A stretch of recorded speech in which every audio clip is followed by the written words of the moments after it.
तो ग्लोबल संकेत और मानसून की देरी ने बाजार का बिगाड़ा मूड। करीब 1% फिसला निफ्टी और bank Nifty. FMCG, cement, capital goods और फार्मा में सबसे ज्यादा कमजोरी। कच्चे तेल की तेजी से ऑयल एक्सप्लोरेशन कंपनियों की बल्ले बल्ले। एमआरपीएल 4 साल की ऊंचाई पर 2 महीने में करीब 150% से ज्यादा चढ़ा।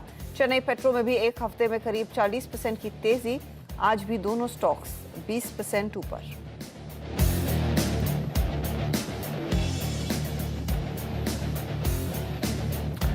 बीईएमएल के विनिवेश का रास्ता होगा साफ। सरप्लस लैंड और एसेट्स के डीमर्जर का प्रस्ताव होगा जल्द मिल सकती है मंजूरी। मैनेजमेंट कंट्रोल के साथ 26% हिस्सा बेचने की तैयारी में सरकार। आवाज की एक्सक्लूसिव खबर। मेटल शेयर पर मूडीज का मूड अच्छा। कहा इबिट्टा में गिरावट के बावजूद बेहतर रह सकता है कंपनियों का परफॉर्मेंस।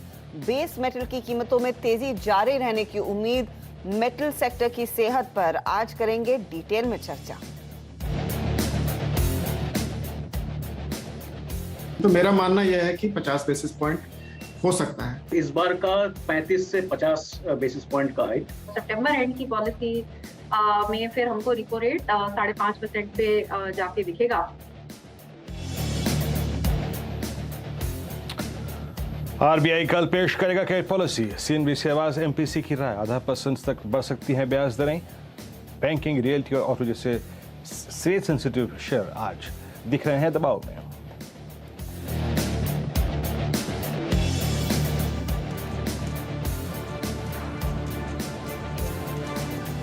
स्वागत है आप सभी का सीएनबीसी आवाज पर। आप देख रहे हैं कमाई का अड्डा। दिल्ली से मेरा साथ दे रहे हैं वीरू और मैं हूं हर्षदा।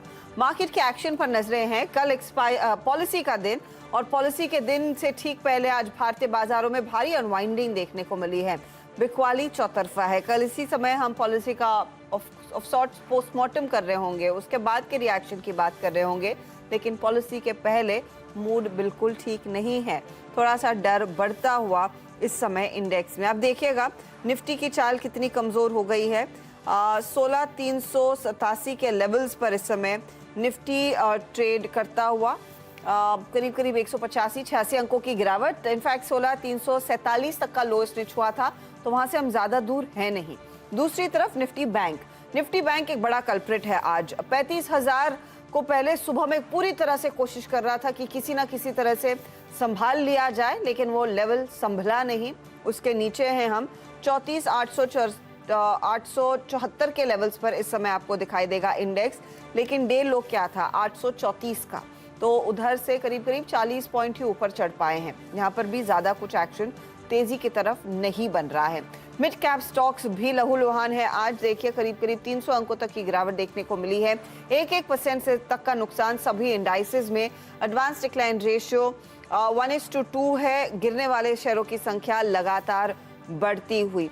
प्रेशर कहां से आ रहा है वो फटाफट आपको बता दें और फिर वीरू आपको बताएंगे कि सेटअप इस समय क्या बनता दिखाई दिया है। तो आज शुरुआती कारोबार से ही हमने देखा कुछ चुनिंदा काउंटर्स जिनकी धुलाई होती हुई। कंज्यूमर ड्यूरेबल्स पिटे हैं। एफएमसीजी, रियल एस्टेट काउंटर्स में दबाव देखने को मिला है और कैपिटल गुड्स भी आज मार खा रहे हैं। टेक्नोलॉजी काउंटर्स में भी कोई रिलीफ नहीं है। 1 से 1.5% तक का नुकसान। बस ऑयल एंड गैस और एनर्जी स्टॉक्स है जो मामले को थोड़ा बहुत संभालने की कोशिश कर रहे हैं। रिलायंस इंडस्ट्रीज का साथ है, अगर वो ना होता तो शायद हम और पिट रहे होते, लेकिन क्लियरली ज्यादा योगदान नहीं है आज सपोर्टिंग साइड पर, तेजी वाली साइड पर। Veeru, good afternoon. कल एक बड़ा इवेंट और इवेंट के ठीक पहले देखिए पोजीशंस क्लियरली अनवाइंड होती हुई। सुबह जो आप स्तरों का जिक्र कर रहे थे दूर दूर तक वो नजर नहीं आए वीरू। आज तो हालत बहुत ही मुश्किल।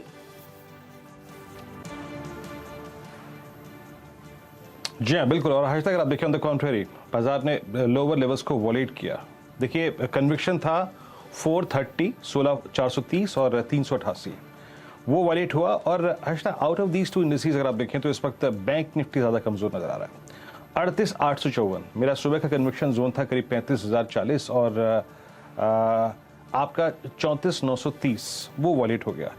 हर्षदा, मैं इस वक्त बतौर ट्रेडर जिस चीज़ पर नज़र रखूंगा क्लोजिंग में वो है निफ्टी बैंक की 34,500 की वीकली कॉन्ट्रैक्ट की पुट। आई थिंक लॉजिकल लग रहा है इस पुट ऑप्शन को लेना कुछ देर के लिए, एटलीस्ट इस क्लोजिंग के लिए। और इसी बात के मद्देनज़र कि शायद एक डाउन स्विंग टुवर्ड्स 34,500 की ट्रैजेक्टरी में पॉसिबल लग रहा है। लेट्स सी, अगर आप देखें इस पर मेरी नज़र रहेगी 158.45 पे, करीब 59 रुपये ऊपर है। थोड़ा सा अगर आप देखें इस पुट पे ध्यान देंगे, कब लेनी है मैं बात करूंगा, लेकिन 34,930 के नीचे बहुत स्ट्रॉन्ग चांसेस हैं कि अगर हम काफ़ी कुछ देर तक रहे तो एक स्विंग टुवर्ड्स 34,500 या फिर 600 पॉसिबल है। तो bank Nifty out of these two काफ़ी कमज़ोर लग रहा है। निफ्टी भी अपने 20 डेमा और 16,400 के पुट राइटर के कन्विक्शन के जोन के नीचे ट्रेड कर रहा है, तो वीकनेस थोड़ी सी बढ़ सकती है, मैं यही कह रहा हूँ, और इसीलिए मैं शायद for the timing long avoid करूंगा। और एक और चीज़, इसी पुट ऑप्शन पे ध्यान रहेगा, एक दो बैंकिंग स्टॉक फ्यूचर्स को देखने के बाद आई थिंक इस पुट पे हर्षदा मैं रिएक्ट करूंगा। एक बार ऑप्शंस के स्टेट्स लेके आइए, क्या कर रहे हैं देखिए। अब जो मैं ऑप्शंस देख रहा हूँ ना, वो देख रहा हूँ कि कैसे प्री पॉलिसी प्लेसमेंट है निफ्टी की और निफ्टी बैंक की, कैसे अप्रोच करें ट्रेडर्स और ऑप्शन राइटर्स क्या कर रहे हैं। निफ्टी की लेके आइए कॉल्स और पुट्स, आपकी स्क्रीन पर निफ्टी की कॉल्स और पुट्स आएंगे और इसमें देखिए क्या स्ट्रांगली 16,400 की कॉल बिकी है आज, और पुट राइटर के पास कन्विक्शन नहीं जनाब, और इनफैक्ट 16,300 का पुट राइटर यहाँ पे एग्जिट भी कर रहा है।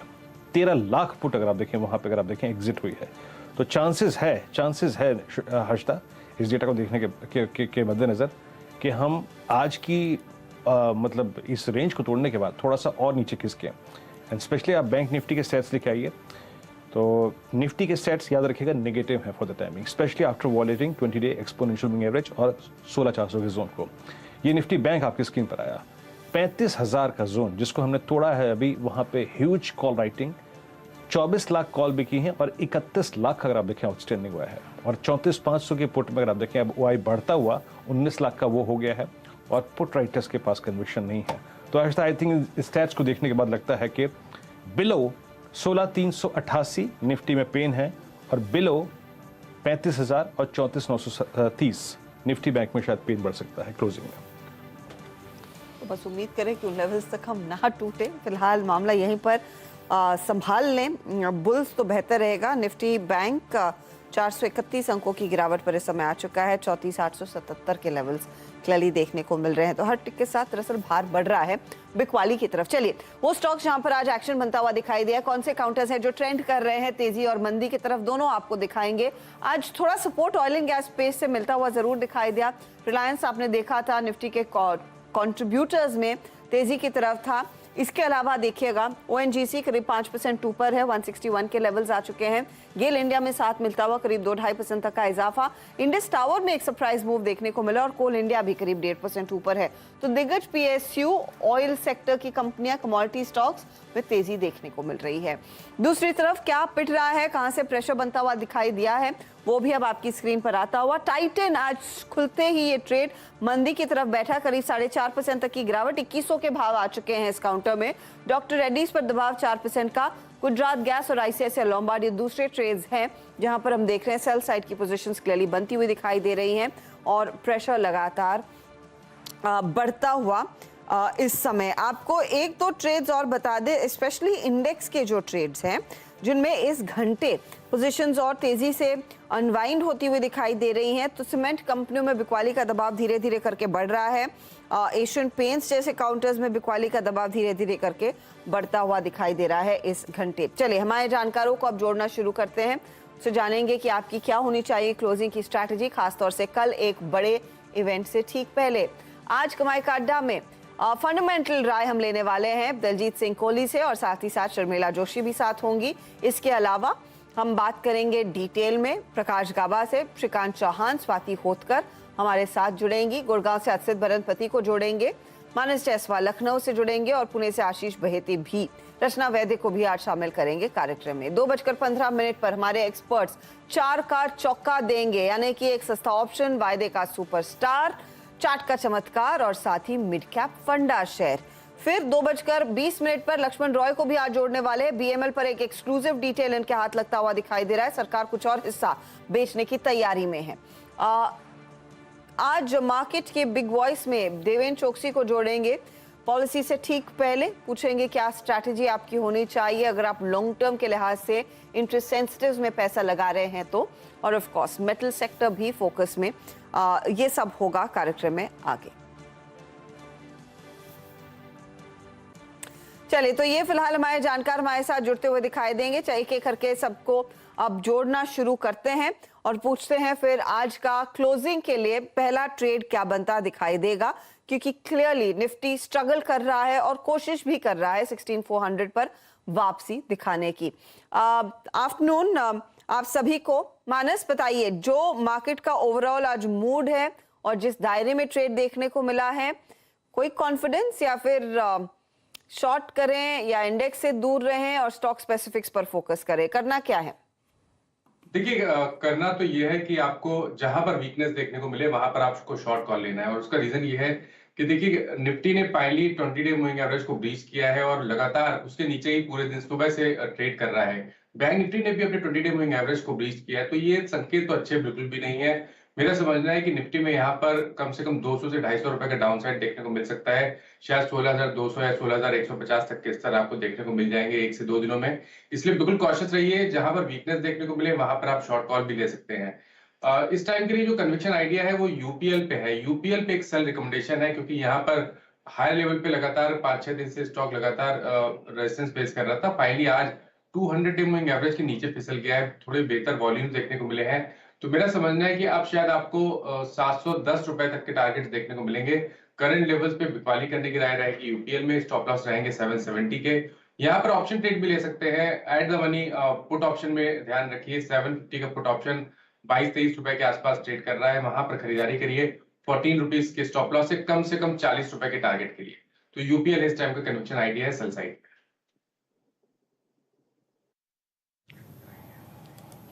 ओके, यूपीएल सेल साइड का कन्विक्शन कॉल है आपके पास। और वाकई अगर आप देखें दोनों ही इंडस्ट्रीज 20 डेमा के नीचे डिसाइसिवली, और 20 डेमा भी अब निफ्टी पे याद रखिएगा इसका कर्व जो है, आई मीन निफ्टी पर और स्पेशली बैंक निफ्टी पर अब डाउन हो गया है।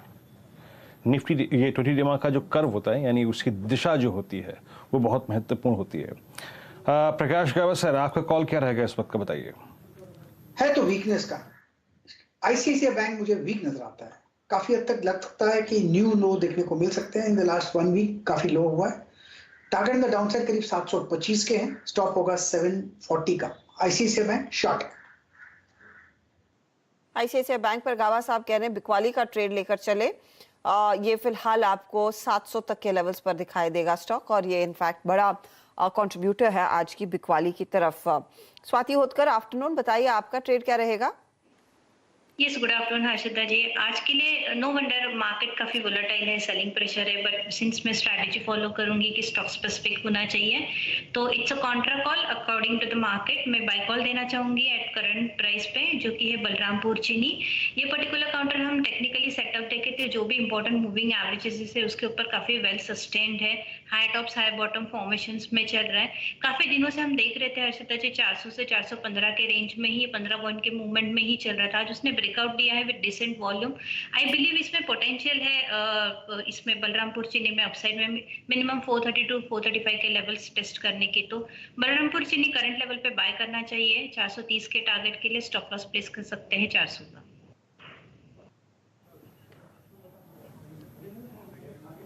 ओके, बलरामपुर चीनी आपकी स्क्रीन पर अब देखिए 412 पे। ये एग्जैक्टली अभी भी उसी लेवल पे है जहां पे हम कल क्लोजिंग में से छोड़ गए थे, लेकिन आज मॉर्निंग में अगर आप देखें करीब करीब 418 तक का स्विंग दिखा है ऑन द हाई साइड। आशीष बहती जी, आपकी अप्रोच क्या रहेगी मार्केट्स पे? आपका कॉल कन्विक्शन का क्या है यहाँ पर?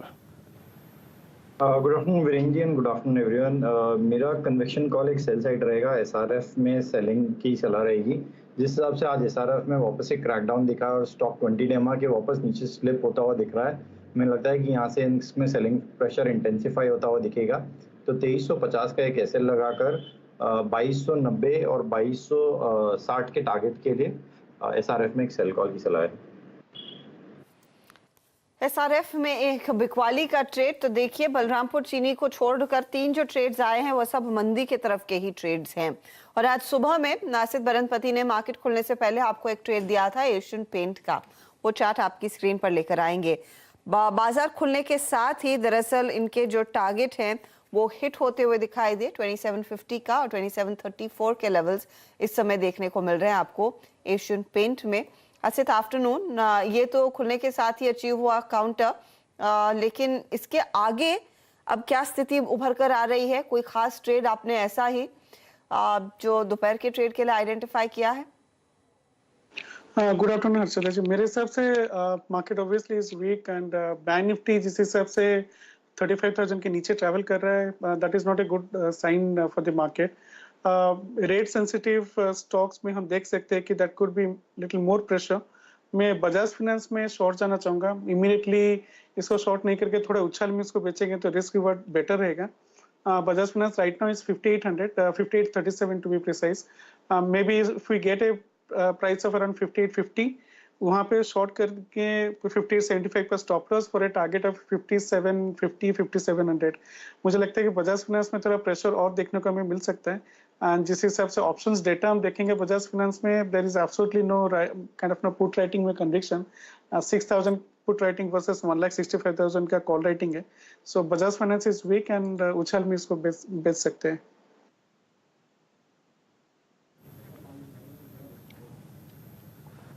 बजाज फाइनेंस अगर आप देखें 5840 पे सेल, और बैंक्स कमज़ोर पड़ते हुए थोड़ा सा अगर आप देखें तो बैंक निफ्टी डीलों पर है 34,871। और अब अगर आप देखें एनबीएफसीज पर भी शॉर्ट कॉल आती हुई आपके स्क्रीन पे। एक दो वीक कैंडिडेट्स की और बात कर लेते हैं, क्योंकि हम स्लिप कर रहे हैं, याद रखिएगा। और भले ही पिछले 15 मिनट में स्लिप ना कर रहे हो, लेकिन जो बात जैसे कि मानस कह रहे थे कि हम अब ट्रेड कर रहे हैं वेल बिलो 20 डेमा, तो शॉर्टिंग के थॉट्स पे थोड़ा सा बातचीत करनी चाहिए। टाइटन 2104 आपकी स्क्रीन पर, लेकिन एक फ्रेश शॉट अगर आप देखें जिस स्टॉक में आज ओपन हुआ वो था LIC हाउसिंग फाइनेंस बिलो 370। आज क्या सेल प्रेस हुआ यहाँ पे? प्रकाश सर से सुबह मैंने बात की थी, आज सर ICICI GI को शॉर्ट करें क्या? वो देखिए आपकी स्क्रीन पर, आप देखें डीलो पर आके ट्रेड करता हुआ। UPL में बात हो ही गई, और ब्रिटानिया आपकी स्क्रीन पर, ये भी डीलो पे ट्रेड कर रहा है। तो शॉर्टिंग के जो सुबह कैंडिडेट्स हमने बात की थी उनमें काफ़ी डाउन स्विंग बड़े आ गए हैं। मानस ये बताइए, अब ब्रिटानिया में गिरावट थी, अब ये मैरिको आज कोलैप्स हुआ है 495। अभी यहाँ से कितना डाउनसाइड इस स्टॉक में पॉसिबल है? अभी क्या लग रहा है आपको? 480 475 का जोन इस स्टॉक में आ सकता है? स्टॉक्स में वीकनेस देखने को मिल गई है, और उनमें से ही एक मैरिको भी है, जहां पर स्टॉक ने फाइनली अपने 200 डे मूविंग एवरेज को ब्रीच किया है। एक सपोर्ट था 505 504 की रेंज में, स्टॉक ने उसको भी ब्रीच किया है। आई थिंक अब यहाँ पर गिरावट बढ़ने के चांसेस बहुत ज्यादा हैं, क्योंकि जिस तरह का ट्रेंड लाइन ब्रेकडाउन देखने को मिला है उसके बेसिस पे अगर टारगेट सेट करने होंगे तो वो 465 के आसपास आते हैं। करंट लेवल से भी 30 रुपए का डाउन साइड देखने को मिल सकता है, लेकिन बिकवाली करने की राय करंट लेवल्स पे नहीं, उछाल पे ही रहेगी। करीब 500 502 के भाव देखने को मिले तब वहां बिकवाली करिए, 515 की स्टॉप लॉस है, और फिर आप टारगेट बड़े सेट करिए, तो कम से कम 470। आपकी स्क्रीन पर आप देखिए 495.25, इट्स अ सेल। याद रखिएगा पूरा का पूरा FMCG बास्केट का जो बेस है ना, वो काफ़ी हद तक हिला हुआ है। काफ़ी सेल और सेल ऑन राइज की अप्रोच रखिएगा। और अब एक आते हैं एक ऐसे स्टॉक पे जो कि बहुत स्ट्रांगली मूव कर रहा है 231.30 की रेंज में, and that's Indian hotels. Harshada, इस स्टॉक को जब देखता हूँ ना तो ज़मीनी हकीकत जो है वो मेरे को याद आने लगती है। इंडियन होटल्स क्यों ना चले? 231.30 क्या गजब का स्विंग देता हुआ ये स्टॉक का डे हाई पर। Ashish, about 20 day exponential moving average, Indian Hotels को कैसे अप्रोच करेंगे? आई थिंक बाजार के उलट इसका बिहेवियर है, और 10-20 डे के ऊपर आके ट्रेड करता हुआ। Any thoughts for closing? जी वीरेंद्र जी, जिस हिसाब से वापस आज इंट्राडे लेवल पे स्ट्रेंथ दिखा रहा है जहाँ की खराब मार्केट में, और तो इंडियन होटल्स काफ़ी अट्रैक्टिव लग रहा है। स्टॉक 20 डेमा से ज़रूर नीचे स्लिप किया था, लेकिन वापस जिस पोटेंशियल से वो रीगेन कर रहा है, दैट इज़ वेरी गुड। हमें लगता है कि इसमें जल्दी 237 तक के लेवल्स देखने मिल सकते हैं। किसी के पास लॉन्ग है तो ज़रूर बने रहे by keeping a stop loss of 228। फिलहाल आपके लिए एक व्यू इंडियन होटल थोड़ा बहुत एक्शन बनता हुआ दिखाई दे रहा है। मार्केट की चाल में कोई बदलाव नहीं है, तो इस बीच एक स्टॉक आपकी स्क्रीन पर लेकर आते हैं, वो है BEML का। BEML में करीब 1.25% तक की नरमी के साथ कारोबार बनता दिखाई दे रहा है। अब नरमी क्यों आई है? क्योंकि इस पर दरअसल सरकार की तरफ से एक विनिवेश की प्रक्रिया फिर से जोर पकड़ सकती है। सरकार कंपनी के एसेट्स के डीमर्जर पर दरअसल जल्द फैसला लेने की तैयारी कर रही है। लक्ष्मण रॉय हमारे इकोनॉमिक पॉलिसी एडिटर के हाथ ये खबर है। इनफैक्ट कुछ देर पहले इन्होंने 1 बजे के आसपास ये खबर ब्रेक की थी, तो स्टॉक में कुछ दबाव बना। आपके सामने फिर डिटेल्स रख देते हैं। लक्ष्मण बताइए। दरअसल डिफेंस सेक्टर की जो कंपनी है BEML, उसके विनिवेश की प्रक्रिया अब तक जिस वजह से रुकी हुई थी वो वजह अब खत्म होने वाली है, वो है डीमर्जर की प्रक्रिया। जो मुझे सूत्रों से जानकारी मिली है उसके मुताबिक मिनिस्ट्री ऑफ कॉर्पोरेट अफेयर्स अगले 2 हफ्ते के भीतर भीतर BEML के डीमर्जर की प्रक्रिया को अंतिम मंजूरी दे सकता है। और इसके लिए 17 जून को, जी हां 17 जून को एक महत्वपूर्ण बैठक होने वाली है मिनिस्ट्री ऑफ कॉर्पोरेट अफेयर्स में, और उसके बाद इसकी प्रक्रिया को अंतिम मंजूरी दी जा सकती है। इससे पहले के जो अलग अलग चरण होते हैं वो चरण लगभग पूरा कर लिया गया है। इसके साथ ही BEML के जो एसेट होंगे, जो लैंड होंगे, उनको एक अलग कंपनी यानी SPV में ट्रांसफर कर दिया जाएगा और BEML का जो कोर बिजनेस है उसको अलग रखा जाएगा। और फिर सरकार BEML के विनिवेश की प्रक्रिया को आगे बढ़ाएगी। बता दूं कि BEML की विनिवेश की प्रक्रिया काफी आगे पहले ही बढ़ चुकी है और सरकार इसमें अपने मैनेजमेंट कंट्रोल के साथ 26% हिस्सेदारी बेचना चाहती है। फिलहाल सरकार की हिस्सेदारी इसमें 54% है। तो मुझे लगता है कि अगली जो सबसे बड़ी कंपनी जो विनिवेश की तरफ तेजी से आगे बढ़ रही है वो है BEML, और कॉर्पोरेट अफेयर्स मिनिस्ट्री से अंतिम मंजूरी मिलते ही इसकी प्रक्रिया में आप तेजी देख सकते हैं।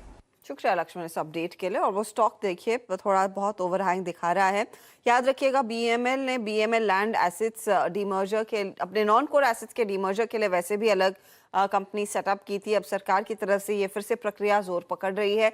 स्टॉक में एक ओवरहैंग है। अब एक चीज है कि लैंड एसेट्स को बेचेंगे और वहां से पैसा मिलेगा तो ठीक है, हालांकि इसकी आलोचना बीच में कुछ राज्य सरकारों ने की जरूर थी, लेकिन एक गो अहेड मिलता हुआ दिखाई देगा। अगर सरकार अतिरिक्त हिस्सा बेचती है तो OFS का ओवरहैंग रहता है। कल जैसे हम आपको STC वाली खबर बता रहे थे, OFS की बात सुनकर वो स्टॉक अच्छा खासा फिसल गया, क्योंकि फिर जिस प्राइस पर आता है उसके ऊपर जाना थोड़ा सा मुश्किल होता है, अनलेस ऑफ कोर्स पूरा सेंटिमेंट ही अलग हो और तेजी वाला हो, जिसमें हम इस समय है नहीं।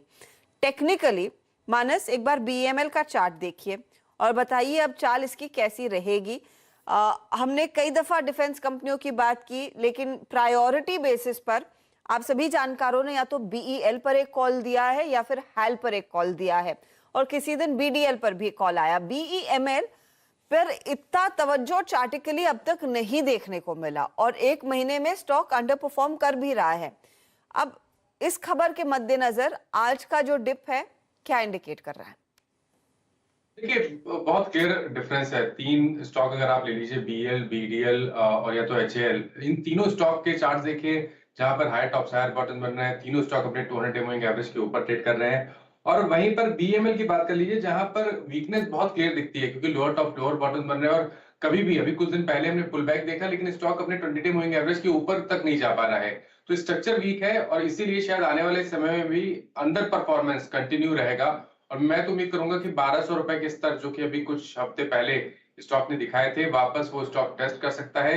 इसलिए यहाँ पर खरीदारी केवल और केवल तभी करेंगे जब 1440, 1450 के लेवल्स ब्रेक हो, और अदरवाइज यहाँ पर बिल्कुल कॉशियस रहिए। नीचे की तरफ चांसेस ज्यादा है कि 1200 रुपए तक के स्तर देखने को मिले। बेहतर यही रहेगा कि अगर निवेश किया हुआ है तो BEML से निकल के HAL या तो BEL में निवेश करें, वो बेहतर स्ट्रैटेजी रहेगी। BEML से निकलकर BEL में पैसे लगाने की सलाह यहाँ पर साफ आ रही है। इस पर दलजीत सिंह कोहली भी जुड़ गए हैं, उनसे भी मैं राय लूंगी, लेकिन याद रखिएगा सभी जानकार, आपसे हम 4 का चौका भी लेने वाले हैं, तो उसकी भी तैयारी आप लोगों ने कर लेनी है। 4 का चौका थोड़ी देर में हम लेकर आएंगे। कोहली साहब ऑफ कोर्स एक मिड कैप फंडा स्टॉक आपके लिए पेश करेंगे। आशीष बहेती सस्ता ऑप्शन की तैयारी आप कर लीजिए प्लीज। मानस जायसवाल देंगे FNO का सुपरस्टार, और स्वाति होतकर से हम समझेंगे चार्ट का चमत्कार। 4 का चौका कुछ ही देर में। दलजीत जी आफ्टरनून। 4 का चौका पर हम आएंगे। मिड कैप में आपको कौन सा स्टॉक पसंद आ रहा है उस पर भी मैं राय लूंगी, लेकिन हम चर्चा कर रहे थे BEML की, और BEML में जो कंपनी के एसेट्स की डीमर्जर पर जल्द फैसला सरकार ले सकती है, उसके मायने क्या होंगे? स्टॉक वैसे भी थोड़ा सा एक ओवरहैंग दिखा रहा है। जो पिछला प्लान था कि इनके नॉन कोर एसेट्स में सरकार अपना हिस्सा बेचेगी, वैसा डीमर्जर आएगा तो बाजार को क्या पसंद आएगा वर्सेस एक OFS? Good afternoon Harshada. हमने बहुत डिटेल में इस पर काम नहीं किया है, क्योंकि इस तरीके के जो स्टॉक्स होते हैं वहां पर तो न्यूज़ फ्लो का ज्यादा इम्पैक्ट रहता है और टाइमलाइंस देना बहुत मुश्किल होता है। अगर हम BEML की बात करें तो पिछले कितने सालों से, मेरे ख्याल से 5-6 साल से ऊपर हो गए, जब पहले कर्नाटका में दूसरी गवर्नमेंट थी, उन्होंने अपोज किया, उसके बाद बहुत लंबा समय तय करने के बाद अब फिर इन्होंने फाइनली एसेट्स को डीमर्ज किया है, अभी और बातें चल रही हैं। तो आई थिंक इसमें टाइमलाइन लेना बहुत मुश्किल है, इसके लिए हम लोग इनको बहुत ज्यादा डिटेल में नहीं देखते हैं। बट मेरा ये मानना है कि ये सरकार ने क्लियर कर दिया है कि जहां जहां उनके स्ट्रेटेजिक रिक्वायरमेंट्स हैं वो केवल वही स्टॉक कंपनीज रखेंगे और बाकी में डिसइन्वेस्टमेंट करेंगे। तो होना तो है, वो कब होना है वो उसका टाइमलाइन नहीं पता। मार्केट को क्या पसंद आएगा वो अगेन उस पर ही डिपेंड करेगा कि एक्चुअल डील का कॉन्टूर क्या है। क्योंकि अगर आप जैसे कल आपने बात किया था STC का, OFS वगैरह का ओवरहैंग रहेगा तो स्टॉक में परफॉर्मेंस नहीं रहेगा, और ये सब स्टॉक्स में आपको केवल टैक्टिकल खेलने को मौका मिलता है। तो ये पोर्टफोलियो स्टॉक नहीं हो सकता, इसमें आपको केवल एक शॉर्ट टर्म स्पॉट मिलेगा, न्यूज फ्लो के बेस पे मिलेगा, तो आप इमीडिएट लेकर के कुछ 10-20% कमा सकते हैं। तो उसमें हम लोग को ज्यादा इंटरेस्ट नहीं रहता है, इसलिए हमें इस पर बहुत ज्यादा डिटेल्ड एक्टिविटी नहीं करते। ओके, अगर आप देखें तो मोर और लेस आपके BEML पे कमेंट्स, लेकिन मैं समझ ही गया, आई मीन निचोड़ समझ गया इसका दलजीत जी। लेकिन आपसे कहा जाए कि आपका प्रिफर्ड जो इस स्पेस में स्टॉक है जिसको आप वाकई अगर आप देखिए कन्विक्शन के साथ चेज करना चाहते हैं या फिर क्लाइंट्स को एडवाइस किया हो, HAL में एक सब्सटेंशियल मूव आ चुका है अब तक, BL समहाउ 220 से लेकर 250 की रेंज में कंसोलिडेट कर रहा है, आपका प्रिफर्ड पिक क्या होगा जिसमें आपका कन्विक्शन बहुत स्ट्रॉन्ग है? प्रेफर्ड पिक में हमने कोई रिकमेंडेशन अपने क्लाइंट्स को नहीं दिया और कोई भी इस समय स्टॉक हमारे पोर्टफोलियो में नहीं है, बट पहले समय में रहा है, HAL भी रहा है और BEL ज्यादा प्रेफर्ड रहता है हमेशा, भारत इलेक्ट्रॉनिक्स, क्योंकि उसका जो एक्टिविटी है वो अक्रॉस द सब सेगमेंट्स है। तो उसमें फायदा ये होता है कि आपको अभी जैसे अगर हम HAL की बात करेंगे तो क्या होगा कि जब फोकस एयर पे है तब तो होगा, एयरलाइन हवाई उसमें कुछ करना है तो हो सकता है, लेकिन बाकी चीजों पे अगर कोई गवर्नमेंट का फोकस, अभी जैसे कल के उसमें जो 75,000 करोड़ का बोला है उसमें 36,000 करोड़ नेवी पे, तो वहां पर HAL को कोई खास फायदा नहीं होगा। धोनी और उस पे सुखोई की बात करेंगे, लेकिन तो BEL का फायदा ये है कि वो हर जगह है, तो हमें वो थोड़ा ज्यादा प्रेफर्ड रहता है। और इस समय कोई रिकमेंडेशन नहीं है, but yes always we like BEL because वहां पर एक्टिविटी ज्यादा रहती है और स्टॉक जो है वो इजीली अफोर्डेबल रेंज में भी रहता है, वैल्यूएशन वाइज भी इट इज ऑलवेज बेटर। तो I think preferred will be BEL एक प्रेफर्ड पिक। इस पर सुबह में इनफैक्ट एक टॉप कॉल कविता जैन ने भी दिया था 248 के टारगेट के लिए, फिर बाद में भी जब चर्चा हो रही थी मार्केट खुलने के बाद तो एक ऊपर का टारगेट आया, 260 का भी जिक्र हुआ, और ये एक प्ले जो अभी भी फेवरेबल है 244 के लेवल्स के लिए, यहाँ पर एक मौका तेजी की तरफ ही ढूंढना चाहिए। कुछ ही देर में 4 का चौका। अच्छा, मेरी तरफ से थोड़ा सा कंफ्यूजन हुआ तो मैं क्लैरिफाई कर दूं, वरना मैं कुछ और पूछूंगी और आप कुछ और बताएंगे। आशीष बेहती आपको सस्ता ऑप्शन ही देना है, मानस आपको देना है चार्ट का चमत्कार, और स्वाति से हम लेंगे FNO का सुपरस्टार, और दलजीत जी तो मिड कैप फंडा देने को तैयार है ही। तो थोड़ा सा कंफ्यूजन, मैंने गलत नाम पढ़ लिया था वहां पर। अच्छा, एक स्टॉक जिसकी काफी धुलाई हो रही है और सुबह से देखिए ये काउंटर एक तरफा मंदी में है, वो है टाइटन। 2101 के लेवल्स पर आज का लो 2088 का इसने छुआ और फिर 2100 पर रिट्रेस हुआ। एक बार गाबा साहब बताइएगा टाइटन में क्या स्थिति बनती दिखाई दे रही है, क्योंकि वीकनेस है, सुबह में भी हम बात कर रहे थे ये कमजोर काउंटर है। क्या आज की गिरावट, और आप देखिएगा इस महीने देखने का कोई मतलब नहीं है, इस साल 16-17% की गिरावट देखी जा रही है इस काउंटर में। 7 ही दिन हुए हैं जून के महीने के, तो no point in looking at that monthly move. लेकिन ईयर टू डेट जनवरी से लेकर अब तक आप गौर करें तो 17% के नुकसान में है ये काउंटर। 2100 के आगे क्या नीचे का लेवल?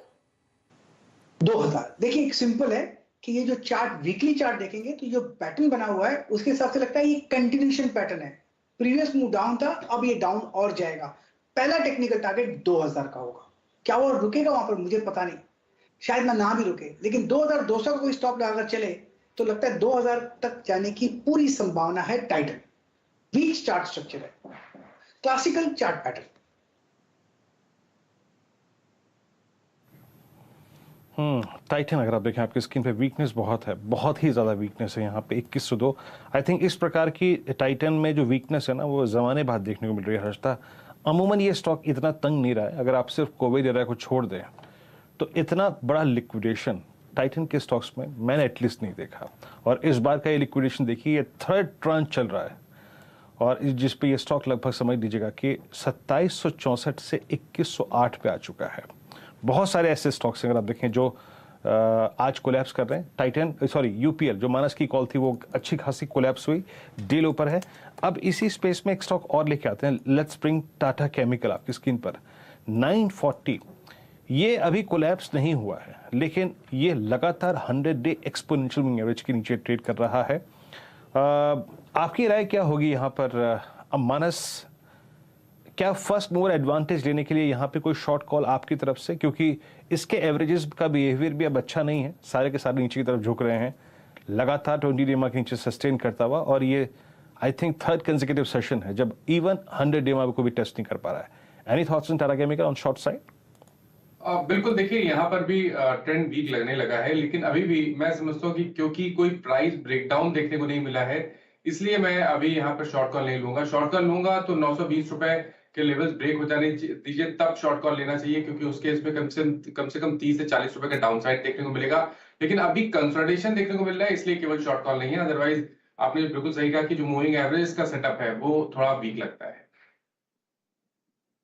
जी हाँ, मूविंग एवरेजेस का सेटअप जो है वो वीक हो चुका है। स्टॉक अगर आप देखें थोड़ा सा नीचे की तरफ झुकता हुआ, और कुछ स्टॉक्स लेके आइए। देखिए बहुत एक क्रिटिकल जंक्चर पे हैं हम, और आप समझ लीजिएगा कि डाउ फ्यूचर्स में थोड़ी सी रिकवरी आई तो निफ्टी को थोड़ी सी रिकवरी की मदद मिली है 16417। और मैं इसीलिए अगर आप देखें उस पुट को बस रडार पे रखे हुए था बैंक निफ्टी की। मैंने कहा था कि मैं जब लेना होगा तो आपको बताऊंगा।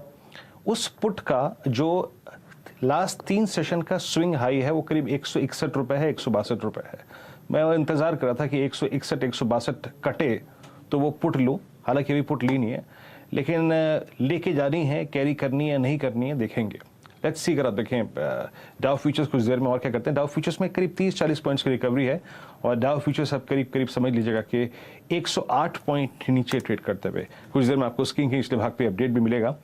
फिर लेके आइए आप स्ट्रॉन्ग स्टॉक्स के स्ट्रक्चर्स में। अगर आप देखें एक बार आप मारुति लेके आइए। देखिए मारुति पे अब हम कोई ट्रेड ओपन नहीं करेंगे, बट बात कर लेते हैं एक बार। मारुति का बिहेवियर 3 दिन से कुछ समझने में मुश्किल सी हो रही है। एक दिन कोलैप्स हुआ 8000 से 7700, उसके बाद अगर आप देखें कल की वाइल्ड शेडो 200 डेमा को छुआ, फिर पुल बैक। आज ओपन कमजोर हुआ, 200 डेमा को कोलैप्स किया, मतलब तोड़ा, उसके नीचे गया, और अब 10 डे एक्सपोनेंशियल मूविंग एवरेज को रीगेन करता हुआ। आशीष, ये आई थिंक स्टॉक थोड़ा सा वोलेटाइल हो रहा है और कोई डायरेक्शनल कॉल लेना मुश्किल हो रहा है। आपकी अप्रोच मारुति पे क्या है इस वक्त? कैसे ट्रेड कर रहे हैं आप? Still with in that range, और वो रेंज बहुत डिफाइंड है, ऊपर 10 डेमा, नीचे 20 डेमा। आपका टेक मारुति पर?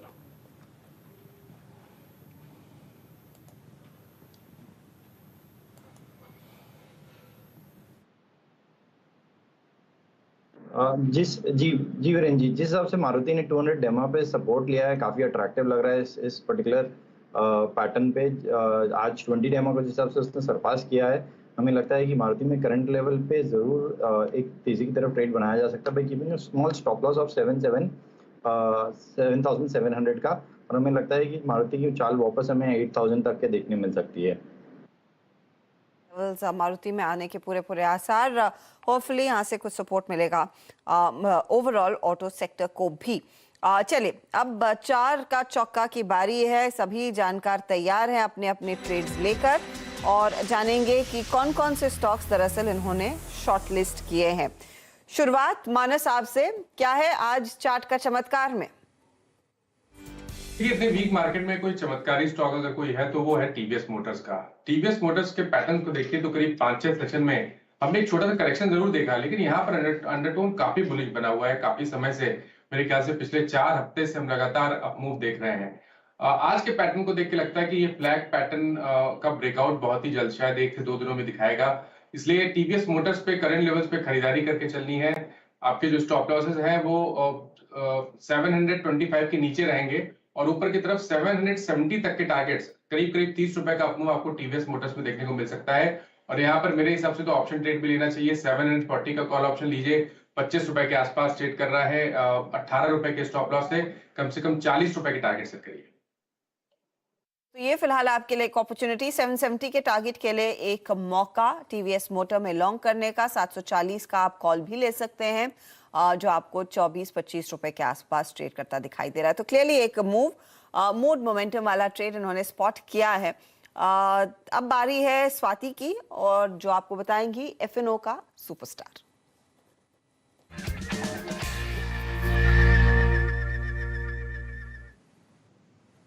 स्वाति, एफएनओ का सुपरस्टार क्या है? ये हर्षदा जी, आज के लिए मैं बाय कॉल ही देना चाहूंगी एफएनओ सुपरस्टार में, जो कि है एनटीपीसी पे भी। ये पर्टिकुलर स्टॉक हम देख रहे हैं कि लास्ट काफी 4-5 ट्रेडिंग सेशन से 20 डीएमए के ऊपर वेल सस्टेन्ड है, काफी high tops high bottom formations में जा रहा है। मुझे लगता है इसमें पोटेंशियल है 165 to 170 के लेवल्स टेस्ट करने की। तो NTPC at the current market price by करना चाहिए। 150 का स्ट्रिक्ट स्टॉप लॉस रखिएगा। 170 के टारगेट्स हम देख सकते हैं प्रोबेबली 1 से 1.5 हफ्ते के ट्रेडिंग सेशन में। ओके, तो एनटीपीसी में एक अपॉर्चुनिटी, और एनटीपीसी दरअसल उन 4-5 स्टॉक्स में शामिल है इंडेक्स वाले जिनमें आज तेजी देखने को मिली है। तो सरप्राइजिंग है कि जब शुरुआत हुई तो ज्यादा मंदी के ट्रेड्स आए, लेकिन अब 4 का चौका में 3 तो तेजी के ट्रेड्स आ चुके हैं। एनटीपीसी पर एक बाय कॉल, 165 का टारगेट जो स्वाति दे रही है। टीवीएस मोटर पर भी एक बाय कॉल। अच्छा, अब तीसरे लेने की बारी है, वो है सस्ता ऑप्शन आशीष बहेती से। आशीष, बताइए आप। जी हर्षदा जी, एक्चुअली टीवीएस मोटर्स ही सस्ता ऑप्शन था, लेकिन उसके साथ साथ एम&एम फाइनेंस में भी एक शॉर्ट की तरफ ट्रेड बनाया जा सकता है। तो 180 की जो पुट है उससे लॉन्ग करके सलाह है। 5 रुपये 75 पैसे के करीब चल रही है एम&एम फाइनेंस की 180 रुपये की पुट, उसमें खरीदारी की सलाह है by keeping a stop loss of 3 rupees, और हमें लगता है कि इसमें 9 रुपये तक के लेवल्स देखने मिल सकते हैं। ओके, 5 रुपए 55 पैसे के आसपास है ये एम&एम फाइनेंस। याद रखिएगा, एम&एम फाइनेंस की पुट आपको लेनी है 180 वाली, जो 5 रुपए 55 पैसे पर है। 9 तक के टारगेट्स के लिए यहाँ पर एक मौका। और एक कॉमन फैक्टर टीवीएस मोटर का, जो सस्ता ऑप्शन में बहेती साहब ने भी चुना था, लेकिन मानस ने उस पर पहले ही व्यू दे दिया है। कोहली साहब, मिड कैप्स में फंडामेंटली कौन सा स्टॉक आपने स्पॉट किया है, क्या आइडेंटिफाई करके बैठे हैं? जी, तो मिड कैप में आज हमने चूज किया है सेरा सैनिटरीवेयर। अब इसका थीसिस या रीजन टू बाय ये है कि पहला हमारा टॉप डाउन कॉल है कि रियल एस्टेट पे हम बहुत बुलिश हैं, और रियल एस्टेट डायरेक्टली भी हम प्ले कर रहे हैं रियल एस्टेट डेवलपर के थ्रू, डीएलएफ और ब्रिगेड के थ्रू, और होम इम्प्रूवमेंट थीम भी उसी में आता है। तो वहां पर ये सेरा सैनिटरीवेयर फिट बैठता है। अब इस पर्टिकुलर कंपनी के अपने कारण ये है कि इन्होंने बहुत अच्छा पिछले 3-4 साल में अगर हम परफॉर्मेंस देखें तो ऑलमोस्ट 50% की ईपीएस ग्रोथ है, और चैलेंजिंग एनवायरनमेंट में बहुत अच्छा काम किया है। डिस्ट्रीब्यूशन नेटवर्क बहुत अच्छे से डेवलप किया है। डिजाइनिंग और product capability, addition of new products, ये सब इन्होंने बहुत अच्छे से दिखाया है। ऐसे चैलेंजिंग एनवायरनमेंट में जब सब कंपनियां पिछले क्वार्टर में, अगर रिसेंट की बात करें, Q4 के नंबर्स की बात भी करें, तो जब सब कंपनियां मार्जिन प्रेशर की बात कर रही हैं, ये कंपनी ने मार्जिन एक्सपेंशन दिखाया और गाइडेंस भी दिया है कि हमारा अगले आने वाले 2 साल में भी मार्जिन और एक्सपेंड हो सकता है 50 to 80 बेसिस पॉइंट। तो वो एक बहुत कंफर्टिंग फैक्टर है। और अगर हम पिछला ट्रैक रिकॉर्ड देखें सेरा का, तो जब भी रियल एस्टेट अप साइकिल में होता है तो ये स्टॉक बहुत अच्छे से परफॉर्म करता है। 2012 की साइकिल में हम देखेंगे, और अभी हमारा मानना है कि रियल एस्टेट उसी तरीके की साइकिल में आ रहा है, तो वहां पर इस कंपनी को डायरेक्ट बेनिफिट मिलेगा। हमारा अनुमान है कि 2023 में और 2024 में 50% CAGR ग्रोथ इन ईपीएस, मतलब आज का जो ईपीएस 125 रुपए है वो 180 रुपए तक का FY24 का ईपीएस हो सकता है, विच मीन्स कि आज के भाव में भी स्टॉक कुछ 26 टाइम to 25 टाइम्स में मिल रहा है। और इस तरीके की ग्रोथ वाली कंपनी इस तरीके के मल्टीपल में मिले तो आई थिंक वो पोर्टफोलियो के लिए एक अच्छा एडिशन हो सकता है। वन कैन एक्सपेक्ट कि 15-20% कंपाउंडिंग ग्रोथ आपको रिटर्न्स के हिसाब से अगले 2-3 साल के लिए मिल सकती है। डिस्क्लोजर ये रहेगा कि ये स्टॉक हमारा रिकमेंडेड है, हमारे पोर्टफोलियोज में है। मेरी पर्सनल कोई पोजीशन नहीं है, लेकिन हमारे क्लाइंट्स की पोजीशन हो सकती है। ओके, तो सेरा सैनिटरीवेयर जिस पर आप बुलिश हैं, और क्लियरली ये एक रियल एस्टेट की स्टोरी का अहम हिस्सा भी है। यहाँ पर एक खरीदारी का कॉल आता हुआ कोहली साहब से। चलिए आपके लिए रिकैप कर देते हैं 4 का चौका। दलजीत सिंह कोहली दे रहे हैं सेरा सैनिटरीवेयर पर एक बाय कॉल। मानस जायसवाल ने आपके लिए चुना है टीवीएस मोटर और 770 के टारगेट के लिए एक मौका। वैसे इन्होंने कहा आप यहाँ पर एक ऑप्शंस का ट्रेड भी लेकर चल सकते हैं। दूसरी तरफ एनटीपीसी पर बुलिश है स्वाति 165 और उसके आगे 170 के टारगेट के लिए मौका दिख रहा है। और आशीष बहेती ने आपको एमएनएम फाइनेंस के 180 के पुट लेने की सलाह दी है। ये एक मंदी का ट्रेड है, ध्यान रखिएगा। पुट खरीदना है आपको, टारगेट रहेगा 9 रुपए का, करीब 6 रुपए के आसपास आ चुका है वो पर्टिकुलर ट्रेड। तो ये है फिलहाल आपके लिए इस समय 4 का चौका। चलिए रचना वैद्य को भी जोड़ेंगे, उनसे पूछते हैं उन्होंने क्या आइडेंटिफाई किया है और फिर एक और सेक्टर पर फोकस करेंगे जिसमें काफी अच्छा खासा ट्रेंड तेजी का बन रहा है, ऑयल एंड गैस से जुड़ा हुआ क्षेत्र। रचना जी गुड आफ्टरनून, बताइए इस समय का ट्रेड। जी इस समय के लिए हम जो नजर रखेंगे शॉर्ट साइड पे रखेंगे और इसमें जो मेरा काउंटर रहेगा वो मुथूट फाइनेंस रहेगा।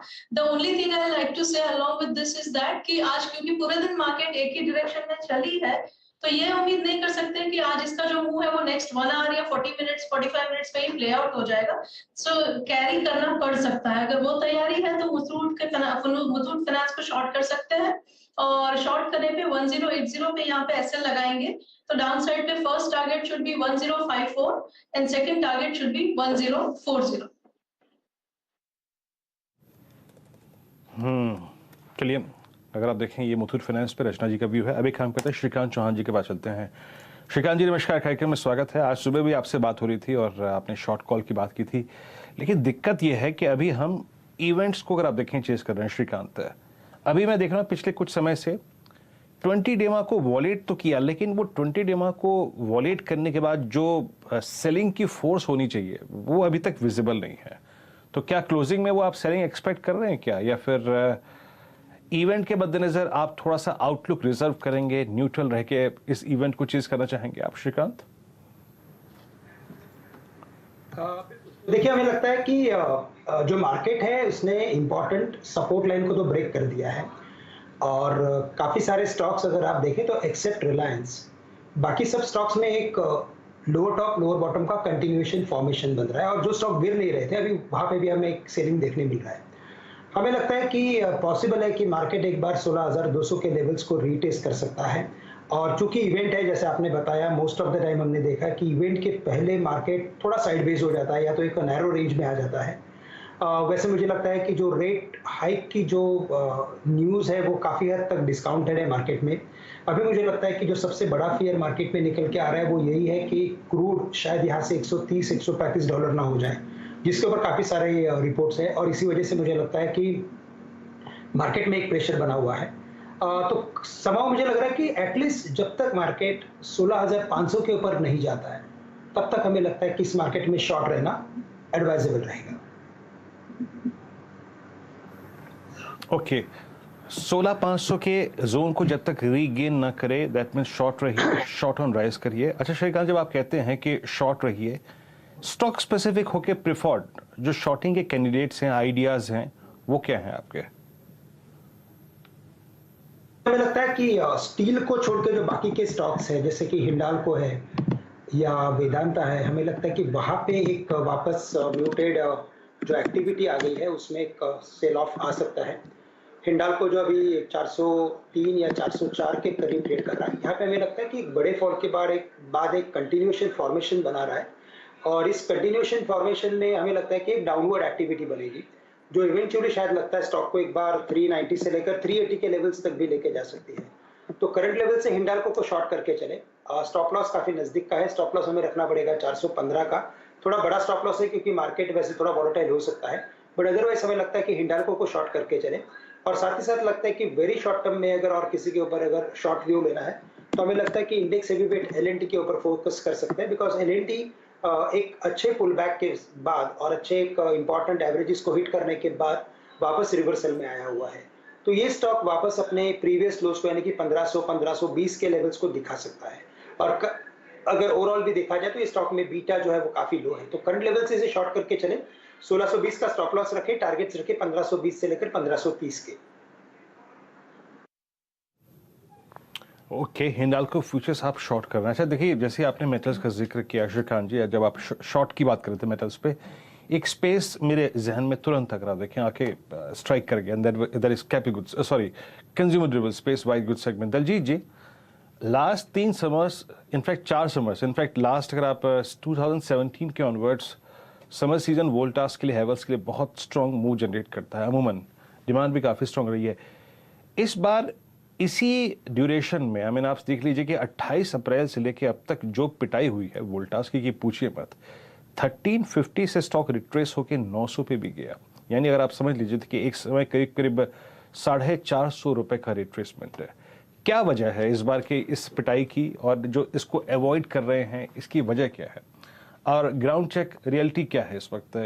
क्या ये जो मेटल प्राइसेस की फर्मनेस है वो क्लाइंट्स को या फिर कंज्यूमर को पास ऑन नहीं कर पाए, या फिर ये वॉल्यूम्स जनरेट नहीं कर पा रहे हैं?